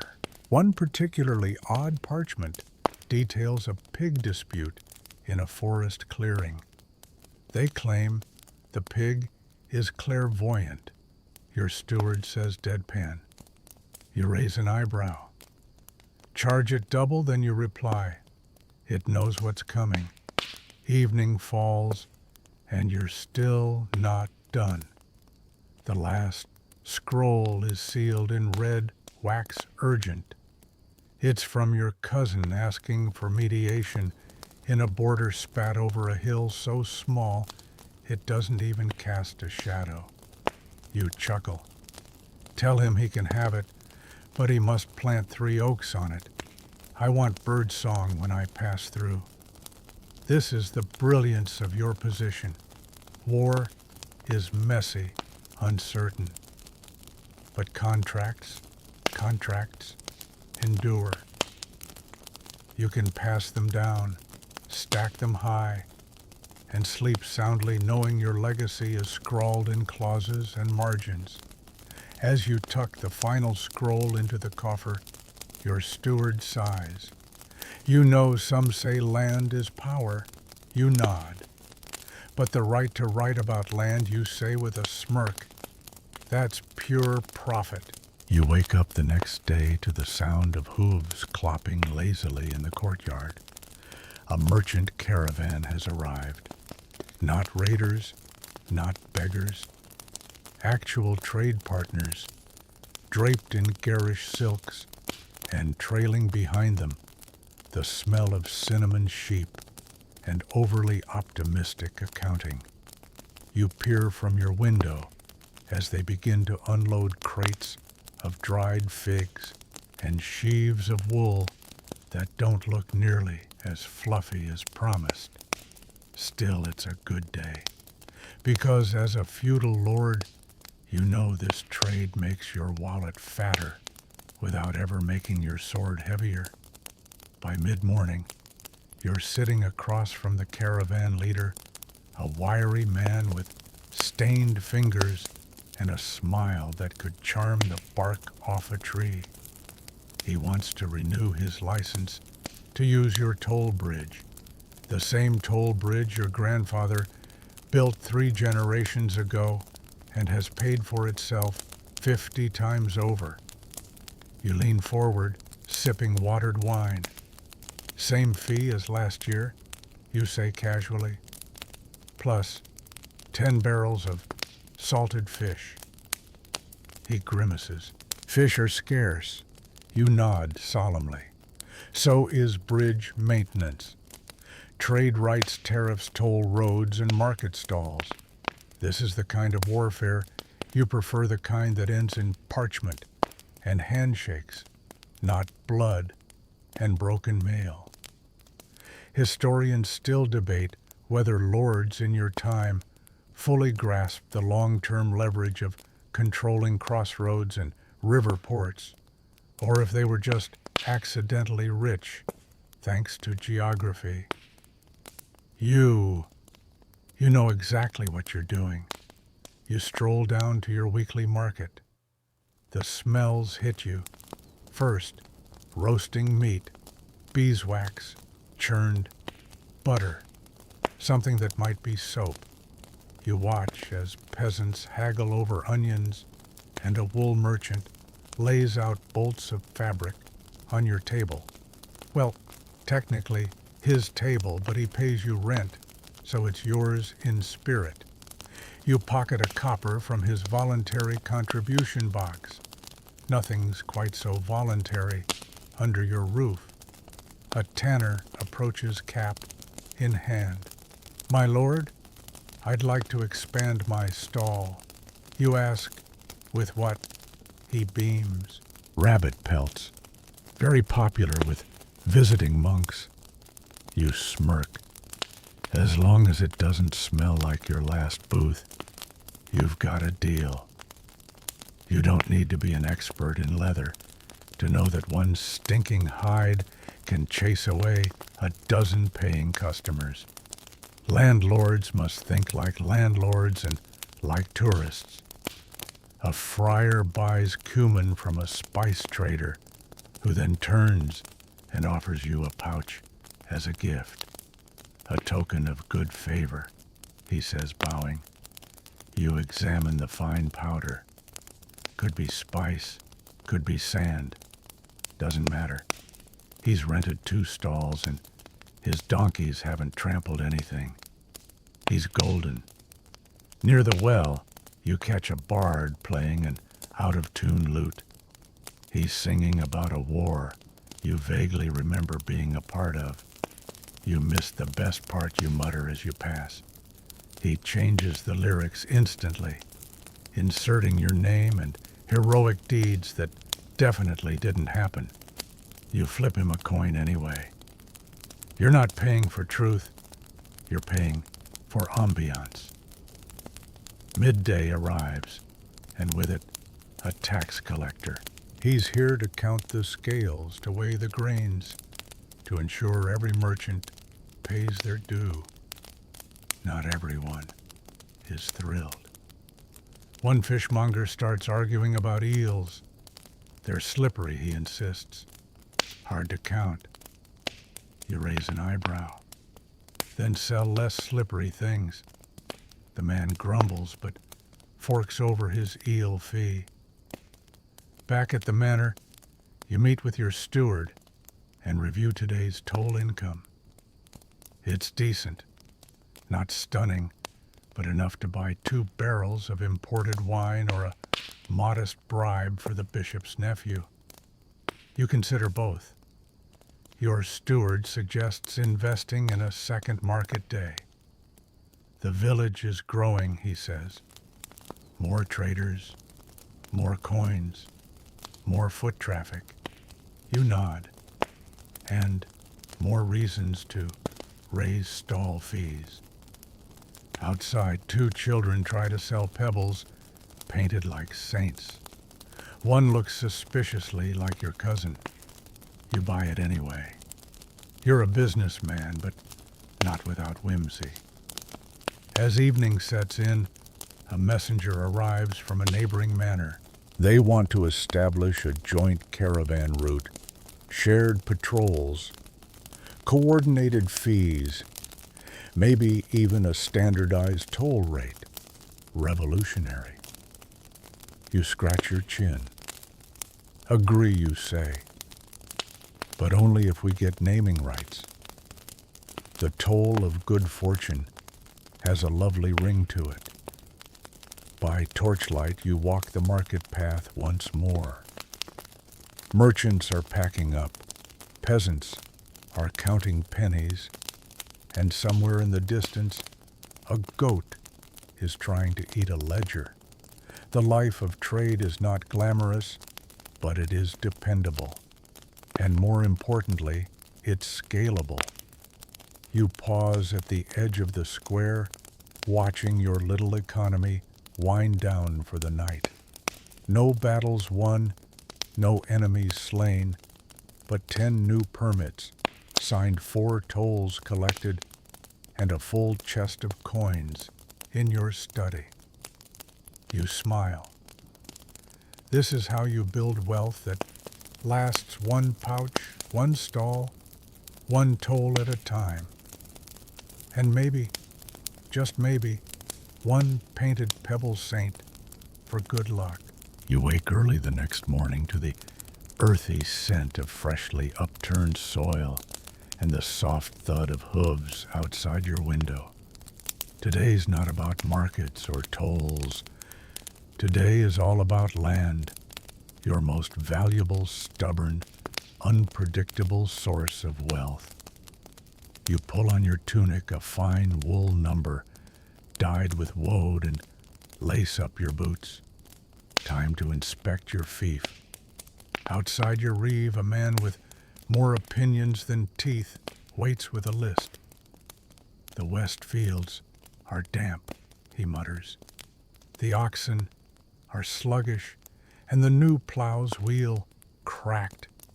You sigh, already missing the predictability of counting toll coins. Land doesn't lie, but it sure does sulk. You mount your horse and begin your circuit. First, stop the barley fields. A pair of serfs trudge behind a wooden plow mud coating their ankles. One sneezes violently, not on the barley you called gently. The other grins. He's just trying to irrigate. You chuckle. That's one extra ale token for wit. As you survey the crops, the reeve notes that some strips are underperforming. Might be the weather, he says, or the soil. You nod solemnly, as though you're deeply knowledgeable about soil acidity. Truth is, you rely heavily on trial error and the occasional prayer to Saint Isidore. You ride farther, passing the dairy pens. A cow stares at you with unsettling intensity. That's Matilda, the reeve says. She kicks. You step back. No argument here. One kick from Matilda, and you'd be telling this story from a cloud. You stop at the orchard apples mostly, though. One rebellious tree insists on producing pears. That one was planted by the old lord, the reeve explains. We've been trying to convince it it's an apple ever since. You nod. A metaphor for half my relatives. You break midday bread with your shepherds, who've erected a crude lean-to near the hill. Their lunch consists of hard cheese onions and a stew with questionable ingredients. You politely decline the stew, but accept the cheese. How's the wool yield, you ask, between chews? Better, they say. Except for that one ewe that thinks she's a dog, you don't press further. Historians still debate whether feudal lords like you truly understood the complexity of managing mixed-use estates or simply relied on generations of accumulated peasant know-how. You like to think you strike a delicate balance between enlightened oversight and well-timed nodding. You stop by the fish ponds next. They shimmer in the afternoon light, deceptively tranquil. A boy casts a net and hauls in half a boot. We think there's a pike down there, someone says, ominously, the size of a hound. You file that under problems for next week. Back at the mill, the miller's wife corners you with complaints about weevils in the flour and ghosts in the attic. Could be the same thing, you murmur. She doesn't laugh. You make a mental note to offer a ghost-related tax exemption next quarter. You pass by a small garden where the reeve's daughter is growing medicinal herbs. That one cures headaches, she says, pointing to a leafy stem. And that one makes your tongue fall asleep. You nod already, thinking of 5 people you'd like to serve it to at your next feast. Late in the afternoon, you gather your tenants in the manor's outer yard. It's time for the annual redistribution of strips, part of your open field system. Each family gets a share, rotated yearly, to keep things fair and arguments loud.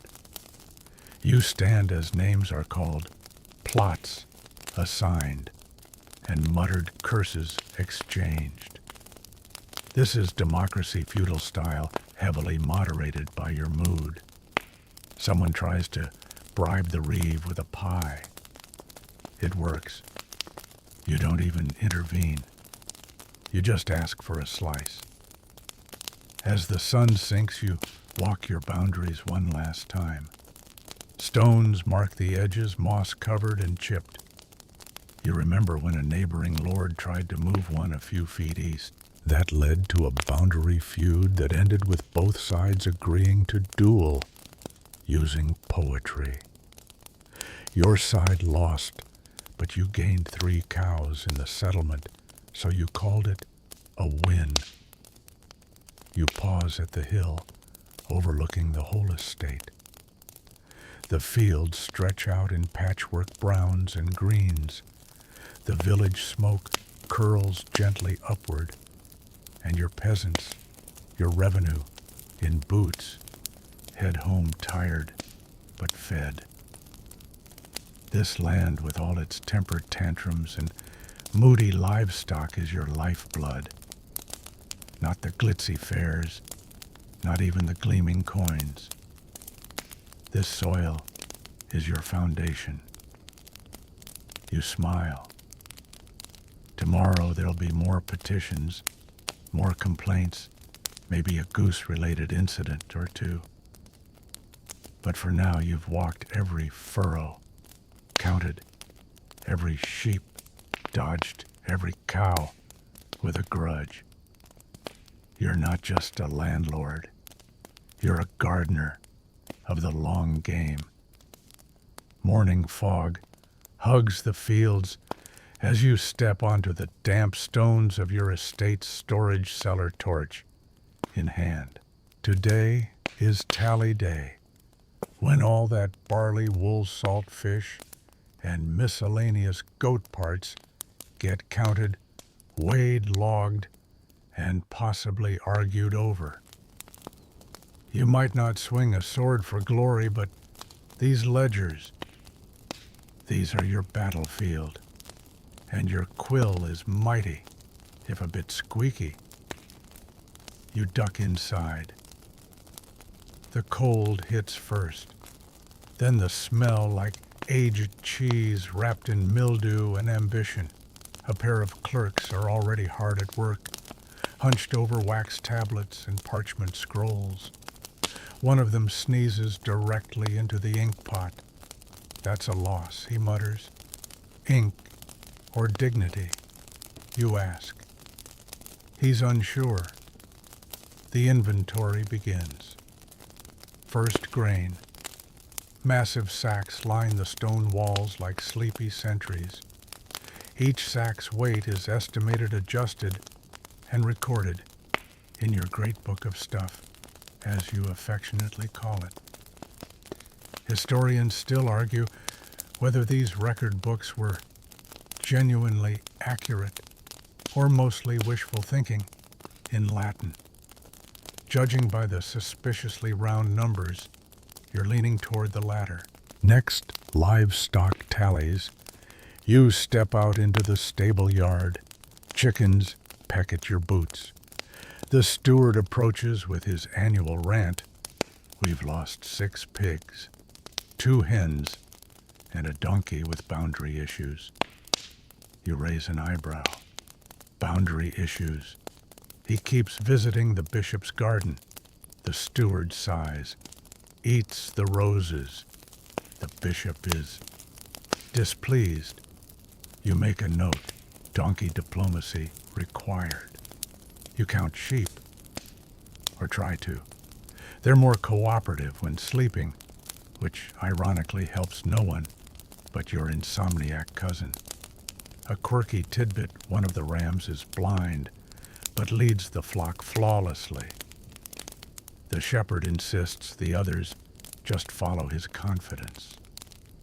You briefly consider appointing him to your council. Wool bundles are weighed and measured next. A clerk mutters something about shrinkage. It's the humidity, he adds defensively. You nod, even though you're not entirely sure if wool shrinks in storage or if that's just medieval wishful thinking. Either way, it's marked down as adjusted for atmospheric humors. The wine cellar. Now there's a stop worth savoring. You descend the narrow staircase, trailing your fingers along the damp walls. Watch your head.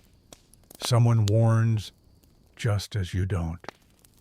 A solid thunk later, you arrive blinking. Rows of barrels rest like aging secrets. A sample is drawn. The steward swirls it, sniffs theatrically, and sips. Notes of oak, despair, and turnip. You take a sip. Could be worse, you say. Could be last year's vintage. That one tasted like regret. You check the salt fish barrels. One lid creaks open, revealing a silvery pile of tightly packed, salty mackerel. A fringe rumor floats around the manor that saltfish keeps best when sung to. You give it a hum. The clerk pretends not to notice. In the granary, a mouse darts across your path. "That's Gerald," a boy says cheerily. "He's been here since spring." "Friend or foe?" you ask. "Depends on your opinion of oats." He grins. You sigh. Gerald's rent is overdue. Back at the main hall, you gather all the tallies. Everything's entered meticulously into your parchment scrolls, which you roll up with great ceremony and place into your leather document chest. Then, the final touch, your seal. A glob of beeswax, a quick press of your signet ring, and voila, legitimacy in squishy form. You take a moment to admire your work. These numbers, these goods, these dusty corners.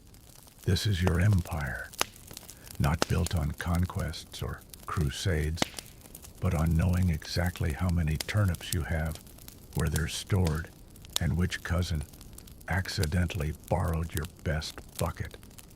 You hold a short audit court. Tenants approach with minor disputes. "He stole my onions."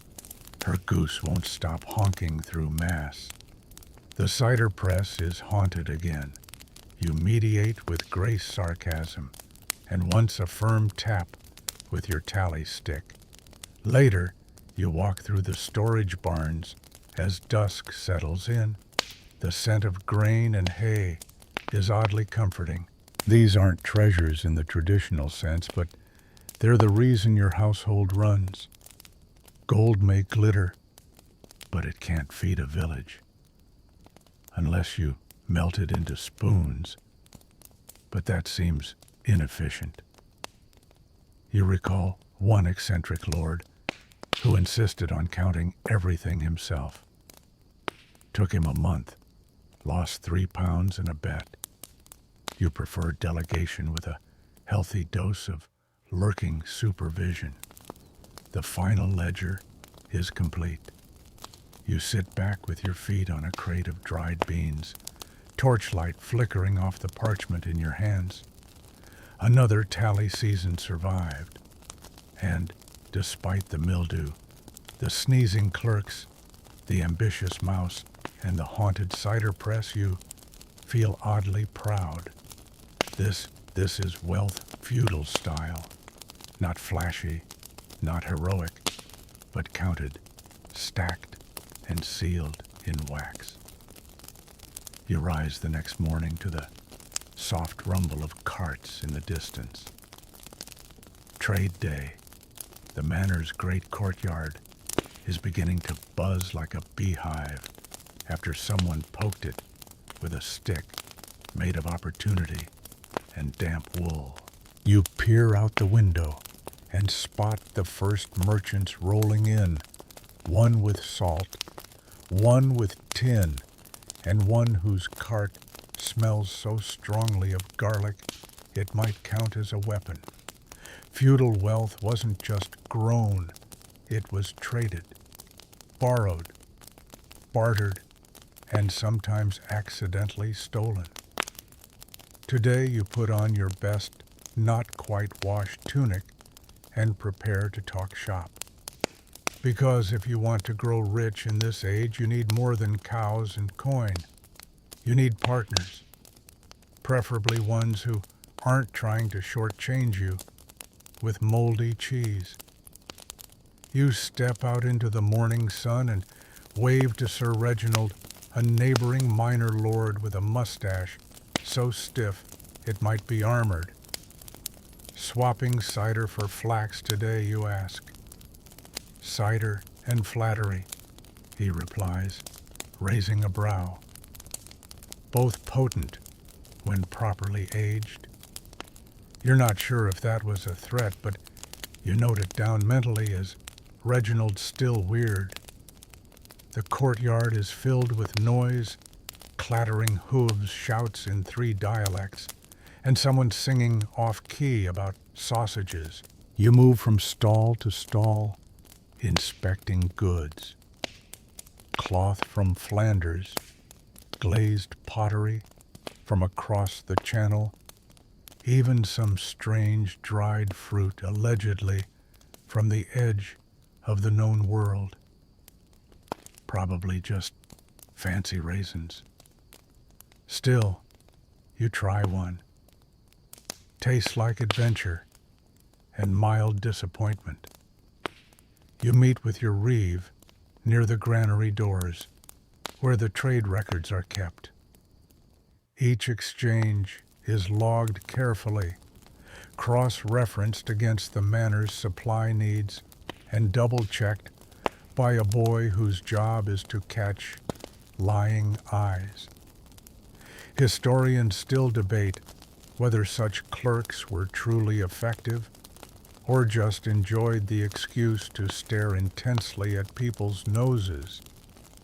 You overhear 2 peasants arguing over a cartload of hay and intervene just in time to prevent a full-scale pitchfork duel. Your judgment: split the hay, share the blame, and next time write things down.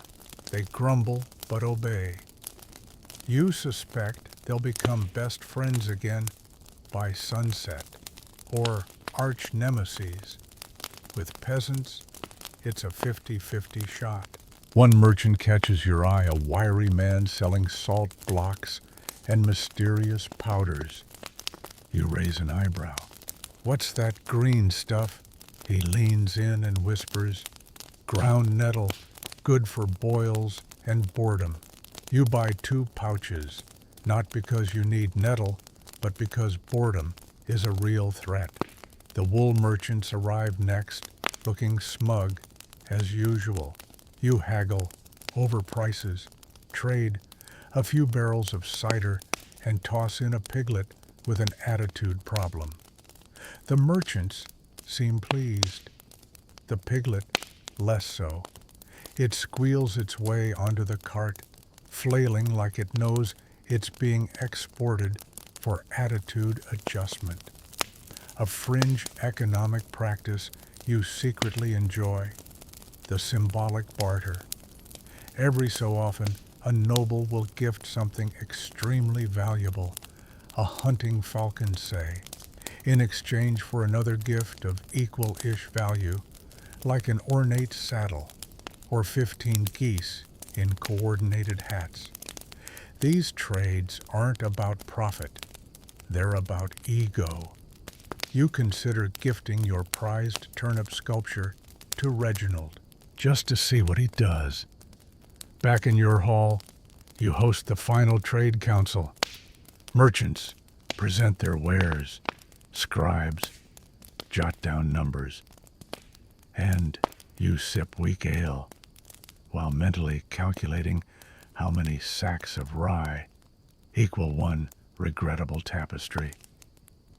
Your steward leans in to whisper, "We're getting a good deal on timber this year." "Any ghosts in the beams?" you ask, dryly. "Only small ones," he grins. "Nothing louder than a mouse choir." As dusk falls, the last wagons roll out and your courtyard empties into silence. Well, almost. A leftover juggler is still spinning cabbages for no apparent reason. You leave him to it. Everyone needs a passion. You return to your chamber and glance over the day's records. Your manor's wealth has grown not through conquest or war, but through beans and wool whispers and trades, and knowing exactly which merchant sells cinnamon that smells suspiciously like bark. This kind of wealth isn't flashy. It's not the stuff of epic songs or stained glass windows, but it's real, solid, tally-marked and wax-sealed. The kind of wealth that lets your people eat through winter and keeps your manor roof from leaking into the soup pot. You stretch, yawn, and smile. Maybe you didn't conquer a kingdom, but you got a whole cart of garlic, 6 sacks of barley, and a story about a nettle salesman that'll make excellent dinner conversation. Not bad for a day without a single sword swing. The next morning greets you not with sunlight but with parchment. Lots of it. Your steward is waiting in the doorway before you've even had your morning cider, holding a stack of scrolls tied with increasingly desperate-looking ribbons. It's time, he says solemnly, to review the debts. You groan not out of laziness, but because medieval accounting is less math and more medieval performance art.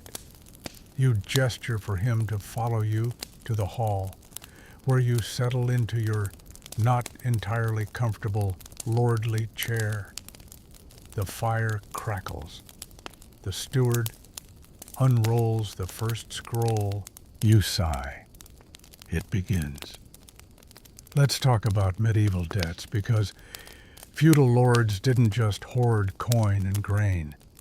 They borrowed, lent, bartered, and sometimes found themselves deeply entangled in what can only be described as financial fan fiction. You're currently owed 12 goats from a knight who moved to Burgundy, 300 turnips from a monastery that now grows only onions, and 1 flute-playing boy from a bard who misunderstood loan in a very creative way. Historians still debate whether medieval credit was formalized or just wishful thinking dressed in Latin. But what's clear is that everything from marriages to sheep was fair game for an IOU. Your own ledgers contain not just quantities, but also peculiarities. 1 jug of honey, if the bee season prospers, 4 days' labor from a man named Osric, who limps but is very strong, and a sack of oats, but only if my daughter marries well. You lean over the scrolls with your steward, scratching your head at the ink blots and notes. Did we ever collect on this cart of eels from the bishop, you ask? The bishop claimed divine right of eel refusal, the steward replies, deadpan. You pause. Is that a real thing? No, he says, but he's a bishop. So, who's going to argue? You send a rider to gently nudge some of the more outstanding debtors, not with threats. Those are reserved for bandits, but with awkwardly worded reminders. Dear Sir Geoffrey, we hope your recent harvest was bountiful. Speaking of bounty, might we collect the 4 pigs and 1 harp you pledged last Pentecost? You've learned that politeness and thinly veiled guilt can work wonders. There's also the matter of your own debts. You borrowed a significant sum of cheese from the local abbey during last year's drought. In return, you promised favorable tithe terms and first pick of your orchard apples. You've kept your end of the bargain, mostly, except for the pears. You ate the pears. They were excellent, a quirky twist in feudal finance. Sometimes entire villages were put up as collateral. That's right. Lords would borrow funds, and if they couldn't repay, the lender got temporary control over a village. Imagine losing a village over gambling debts. Sorry, peasants, you now report to Lord Barnaby. Try not to anger him. He's fond of singing to geese. You look through the ledger's creative repayment section. One night repaid a debt in barrels of singing crickets. Another pledged to perform a comedic monologue at your next feast. You suspect they were stalling. But who's to say laughter isn't currency? Some would argue it's more valuable than goats, especially when goats escape and eat the tapestries. Then there are the familial debts, the dowries promised the lands lent during wedding alliances, the awkward promises that seemed clever at the time but now read like elaborate traps. You once agreed to gift a cousin's wife a swan every solstice. She moved to Norway. Swans don't do well in shipping crates. You've resorted to sending elaborate sketches. Your steward frowns. We're also still waiting on Lord Alric's chest of foreign silver, which may or may not exist.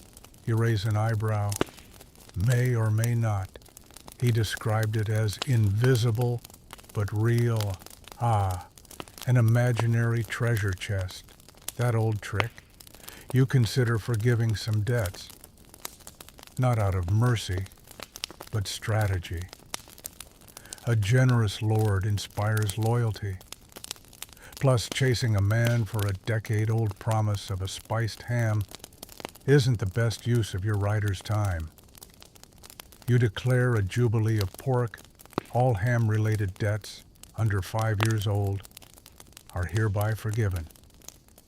The steward records this with an amused smirk. As the morning wanes, you find yourself oddly amused by the entire process. Debts tell stories. They're not just about money. They're snapshots of desperate summers, overambitious trades, and grand gestures gone sideways. Like the time you promised a bard 10 groats if he could rhyme ferret with merit convincingly. He did. You paid. No regrets. A sudden knock interrupts your scroll-filled trance. A young lad enters with a note. From the baker, my lord. He offers 4 loaves in advance if we grant him another barrel of yeast. You nod. Tell him he has a deal and that he should bake those loaves extra crusty. The lad nods and sprints off. Microloans, medieval edition. You pause to gaze out the window. The manor grounds are busy but peaceful. This system of trade debt promise and quiet trust, it's how you've built your wealth. Not from plunder or bloodshed, but from the slow accumulation of relationships. Each debt is a thread. And you, whether you meant to be or not, are the weaver. You lean back, satisfied. The debts may not all be paid, but they're remembered. And in this world, memory is sometimes more valuable than coin. You stretch, rise from the hall, and step into the gentle, late afternoon sun. There's still work to do, because if debts tell stories, then your land writes the headlines. You're due for an inspection of your estate's farmlands, which is either a moment of satisfaction or another reminder of how little actual control you have over pigs' weather and people named Cedric who are always up to something. Estate management, after all, is the invisible engine behind your wealth. No matter how glamorous a feast might look, or how intimidating your sword collection seems, the real riches lie in barley fields, sheep meadows, and well-timed manure. And let's be honest, you've got strong opinions about manure placement. That's the sort of lord you are. You mount your horse, Not your fanciest charger, but your everyday. I'm checking the crop steed named Turnip and head out. As you trot past the orchard, you nod at the workers pruning branches. One of them coughs and offers a half wave. That's Godric. Good worker, terrible liar, probably hiding a cider still in the shed again. The first stop is the barley fields. They stretch out in neat rows, glistening under the sun. A steward assigned to this area bows deeply. My lord, we've seen good yields. Slight beetle infestation near the creek, but nothing unmanageable. You dismount and walk among the stalks, brushing your fingers against them. Let's not repeat last year's beetle drama, you say. You remember the screaming and the bees. There's something grounding about walking your land. Here, you can see the real source of your income. It's not the taxes, which are wildly unreliable, nor the tolls, which are only collected when someone feels like standing by the road. It's the harvest, and with good planning, decent rain, and perhaps a sacrificial bread loaf to the harvest gods, you'll stay rich another year. You pass the sheep pens next. A flock of fluffy opportunists bleats in your direction, assuming you're there with snacks. You're not, but you do give them a nod of approval. Wool's been a dependable trade good. Historians still argue whether wool or wine made the biggest impact on feudal economies, but in your case, wool wins by a fleece. There's an odd little side note in your accounts too, the occasional owl fee. Turns out, a nearby village pays you annually in dried fish to allow an owl to nest in one of your barns. He brings luck, they insist. You allow it mostly because you like the idea of charging rent to an owl. That and the owl's name is Reginald. You don't argue with a bird that stares like that. Up the hill, the dairy shed hums with low voices and clanking pails. You duck inside and greet the milkmaids. Butter production's been strong. Last year's innovation storing the milk in cool cave nooks actually worked, reducing spoilage. You made the head dairy woman a small pendant for the idea, and now everyone calls her Lady Cream. You suspect she likes it. You ask after the cows. Mild, mostly comes the reply. Except Geraldine. She kicked a monk again. You sigh. Why is she always near monks? They walk slowly. The milkmaid explains as if that settles it. You make a mental note to add a cow diplomacy line to your estate duties. The wind shifts. You smell smoke. Not bad smoke, cooking smoke.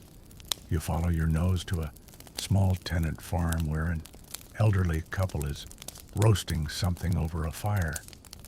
My lord, they say startled. You smile. Just passing through. Smells excellent. They nod, relieved, and offer you a baked root vegetable wrapped in leaves. You accept. It's warm, earthy, and utterly delicious. Riches aren't always gold. Sometimes they're roasted turnips with salt. Then there are the water rights. You ride toward the stream that borders your eastern field. A dispute has been brewing, literally, between two villages about who can draw water, when. Your job as lord is to arbitrate this in a way that feels fair and ensures nobody curses your name during winter festivals. You hold a quick council. One side brings a goose as a gift. The other offers songs. You settle it diplomatically by suggesting they alternate days and keep the goose. Historians still debate how much control feudal lords really had over daily village life. On paper, you're omnipotent. In practice, you're somewhere between a mediator and an exhausted parent. Your job is to keep things running just well enough that people don't revolt or move. That's the balance. Not glory, not grandeur, just continuity. As evening creeps in, you arrive at the apiary. Bees hum peacefully around their hives. You've grown fond of this corner of your estate. The bees ask no questions, require no riddles, and do not sing ballads about questionable conquests. They just make honey. You inhale deeply. Sweet floral warm. Honey is one of your few luxuries that feels both decadent and honest. Your apiarist waves. The bees are doing well. A few were seen chasing the brewer again, but no stings. They like his hat, you say with a nod. We all do. You make a mental tally of your estate's standing, barley healthy sheep, fluffy cows, mildly violent bees, triumphant. You may not have won any wars this year, but you're wealthy in the things that actually matter. Land, labor, livestock, peace. You head home as dusk paints the sky in dusty orange. Your horse Turnip seems equally ready for supper. You pat his neck and mutter, "Good work today, old friend. We only had to dodge one argument and 3 angry chickens." You dismount as you reach the manor gates. Another day tending the true roots of your fortune. Furry, leafy, buzzing, and slightly chaotic has passed. And as unglamorous as it sounds, this is the part of lordship that keeps everything from collapsing. Not the crown, not the sword, but the soil. You wake the next morning to the clink of a spoon against a ceramic cup, your steward delivering your barley tea.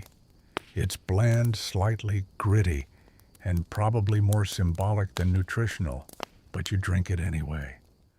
A feudal lord must start the day grounded in the taste of his own harvest, or so you tell yourself. The truth is, you're out of imported cinnamon, and your spice merchant hasn't shown up since the goose incident. You don't ask. Today's ledger day. That's not a thrilling phrase unless you're particularly fond of Roman numerals and dubious arithmetic, but it's vital. Wealth doesn't just stack itself. You shuffle into your small study, lit by one dusty window and candles that smell vaguely of mutton fat. The steward lays out the records, parchments, wax seals, and a nervous little abacus. You glance at the first entry, tenant fee, Widow Agnes, paid in eels. Of course. Again, you sigh and scribble a note, except if fresh trade for onions, if possible. This is shockingly a common situation. Barter is alive and thriving across your lands. People rarely have coins. They have livestock cloth bundles of herbs and the occasional rare delight, like duck eggs wrapped in moss. You move through the entries. Your baker pays in bread. Your blacksmith offers horseshoe repairs. One fellow has attempted to pay his rent with riddles 3 years in a row. He thinks this is charming. It is not. But his riddles are oddly specific and occasionally helpful. Last year's what cannot be held but binds the most, ended up printed on the side of your granary. Answer a vow. Kind of sweet, actually. Not everything in the ledger is quaint. Some entries sting. Roof repairs, South Hall, collapse due to thatch rot. Lost 3 sheep, possible wolf activity. Wine barrel burst, mold inside. These are losses, slow leaks in the bucket of your fortune. You tally them, adjust, and try not to sigh too loudly. One curious note catches your eye. Visiting friar traded relic for hay and soup. You raise a brow. The relic in question appears to be a finger bone, allegedly from St. Rufus of the Unwashed. You smell a scam. Literally, the bone reeks of something mineral and unsettling. Still, you allow it to be stored. Why? Because peasants love relics. They come to stare, to whisper prayers, and while they're there, they buy candles. Welcome to passive income, medieval style. You take a break from the parchments to walk the hall.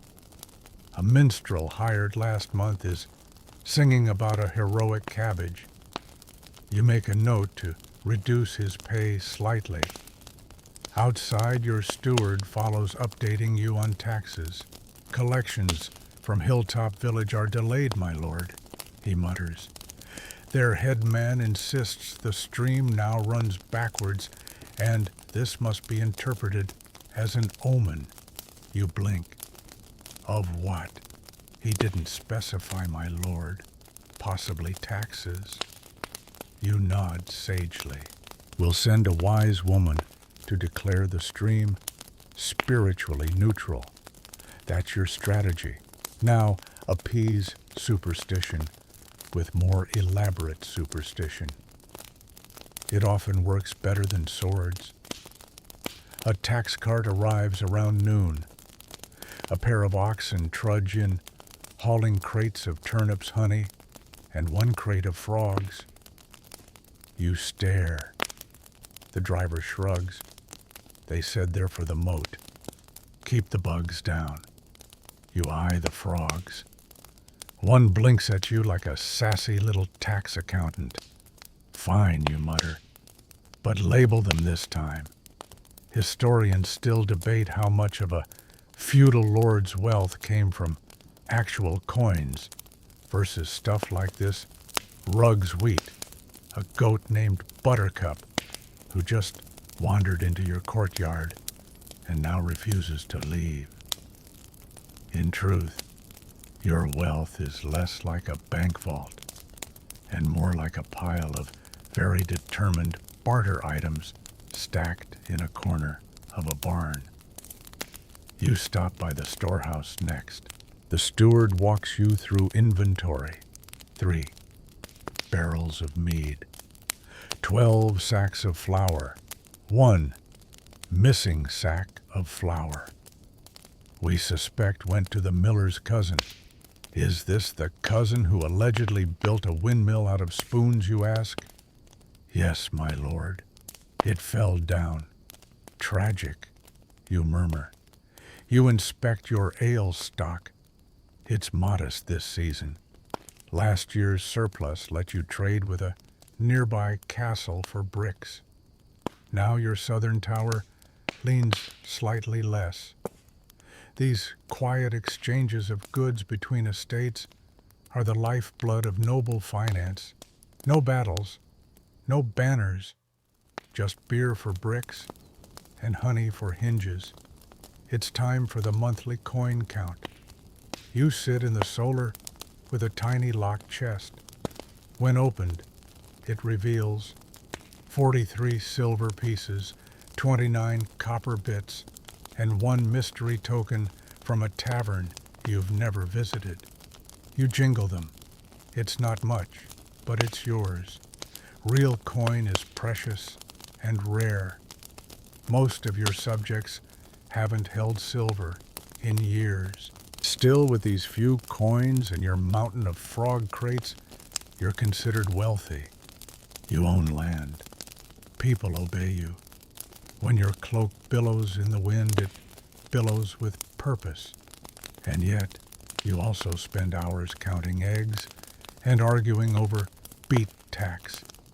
That's the secret no one tells you about being a feudal lord. It's a business. A chaotic, leafy, mooing business.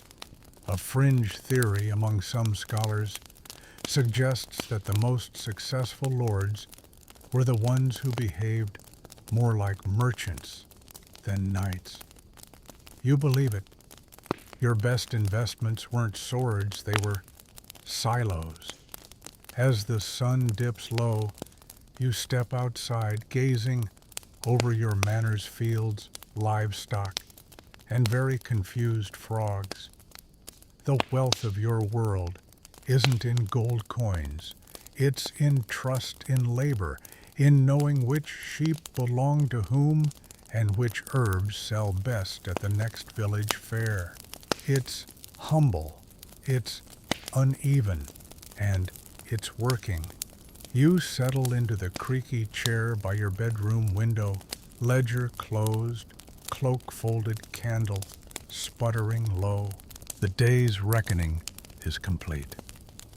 Outside, the wind carries the faint bleating of sheep and a whisper of music, probably the cabbage minstrel again, still at it. You can't bring yourself to tell him to stop. Let the man sing. Tonight you're thinking about what it all adds up to. Not the crates of onions or the cracked relics or even the slippery frogs that probably escaped and are forming a union in the moat. No, what actually matters is control. That's how you got rich, if you want to call it that. Not conquest, not glory. Control over production. Control over who gets to bake bread, fish rivers, cut trees. Every fire that warms a peasant hut owes a tiny thanks to your careful regulation of the surrounding forest. You look at your hands, not calloused, not bloodied. Soft hands made wealthy by the labor of others and by rules. So many rules, and sometimes loopholes in those rules. Historians still argue whether feudal lords truly believed in divine right, or whether it was just the world's most convenient, multi-generational tax scam. Either way, it worked. When your tenants paid in potatoes, you got rich. When a bridge was built and you slapped a toll on it, you got richer. When a widow couldn't pay in coin, but offered to weave 6 cloaks by winter, you became warmer, wealthier, and maybe even a little kinder, if only for a moment. You remember one peasant family who brought a different gift each year. Once it was a cured ham. Once it was a wooden flute. Once it was a tiny carved animal that looked suspiciously like you down to the skeptical eyebrows. You still keep it by your bed. Not because you're sentimental, of course, just because it's well balanced. Good craftsmanship. That's all. Your actual coin pile never grew enormous. You didn't retire on a mountain of gold, but you had power, influence, and a startling number of cabbages. The castle kitchen still can't figure out where they all came from. You rise, stretch, and walk one last round of the estate. Torches flicker by the stable. A scullery boy is scrubbing something unidentifiable out of a cauldron. The air smells of wet hay and old bread. The stars above shimmer like polished pewter. Somewhere far off, a rival lord probably sharpens a sword. dreams of battle. Let him, because the real power, it's here in the ledgers, in the fields, in the knowledge that your next harvest is already planted. Your tenants, though occasionally odd, still loyal, and your frogs unusually productive. And now, let's slow everything down. Let your feet stop moving. Let your thoughts soften. Let the torchlight fade to warm embers in your imagination. You don't need to plan the next trade balance, the next ledger, or chase down a rogue goat named Pickles who thinks the chapel is his new home. For now, the doors are locked, the fires are low, and your world hums gently in its rhythm. You are not a warrior, you are not a king, but you are most definitely a ruler of rhythms, of grains, of seasonal flows.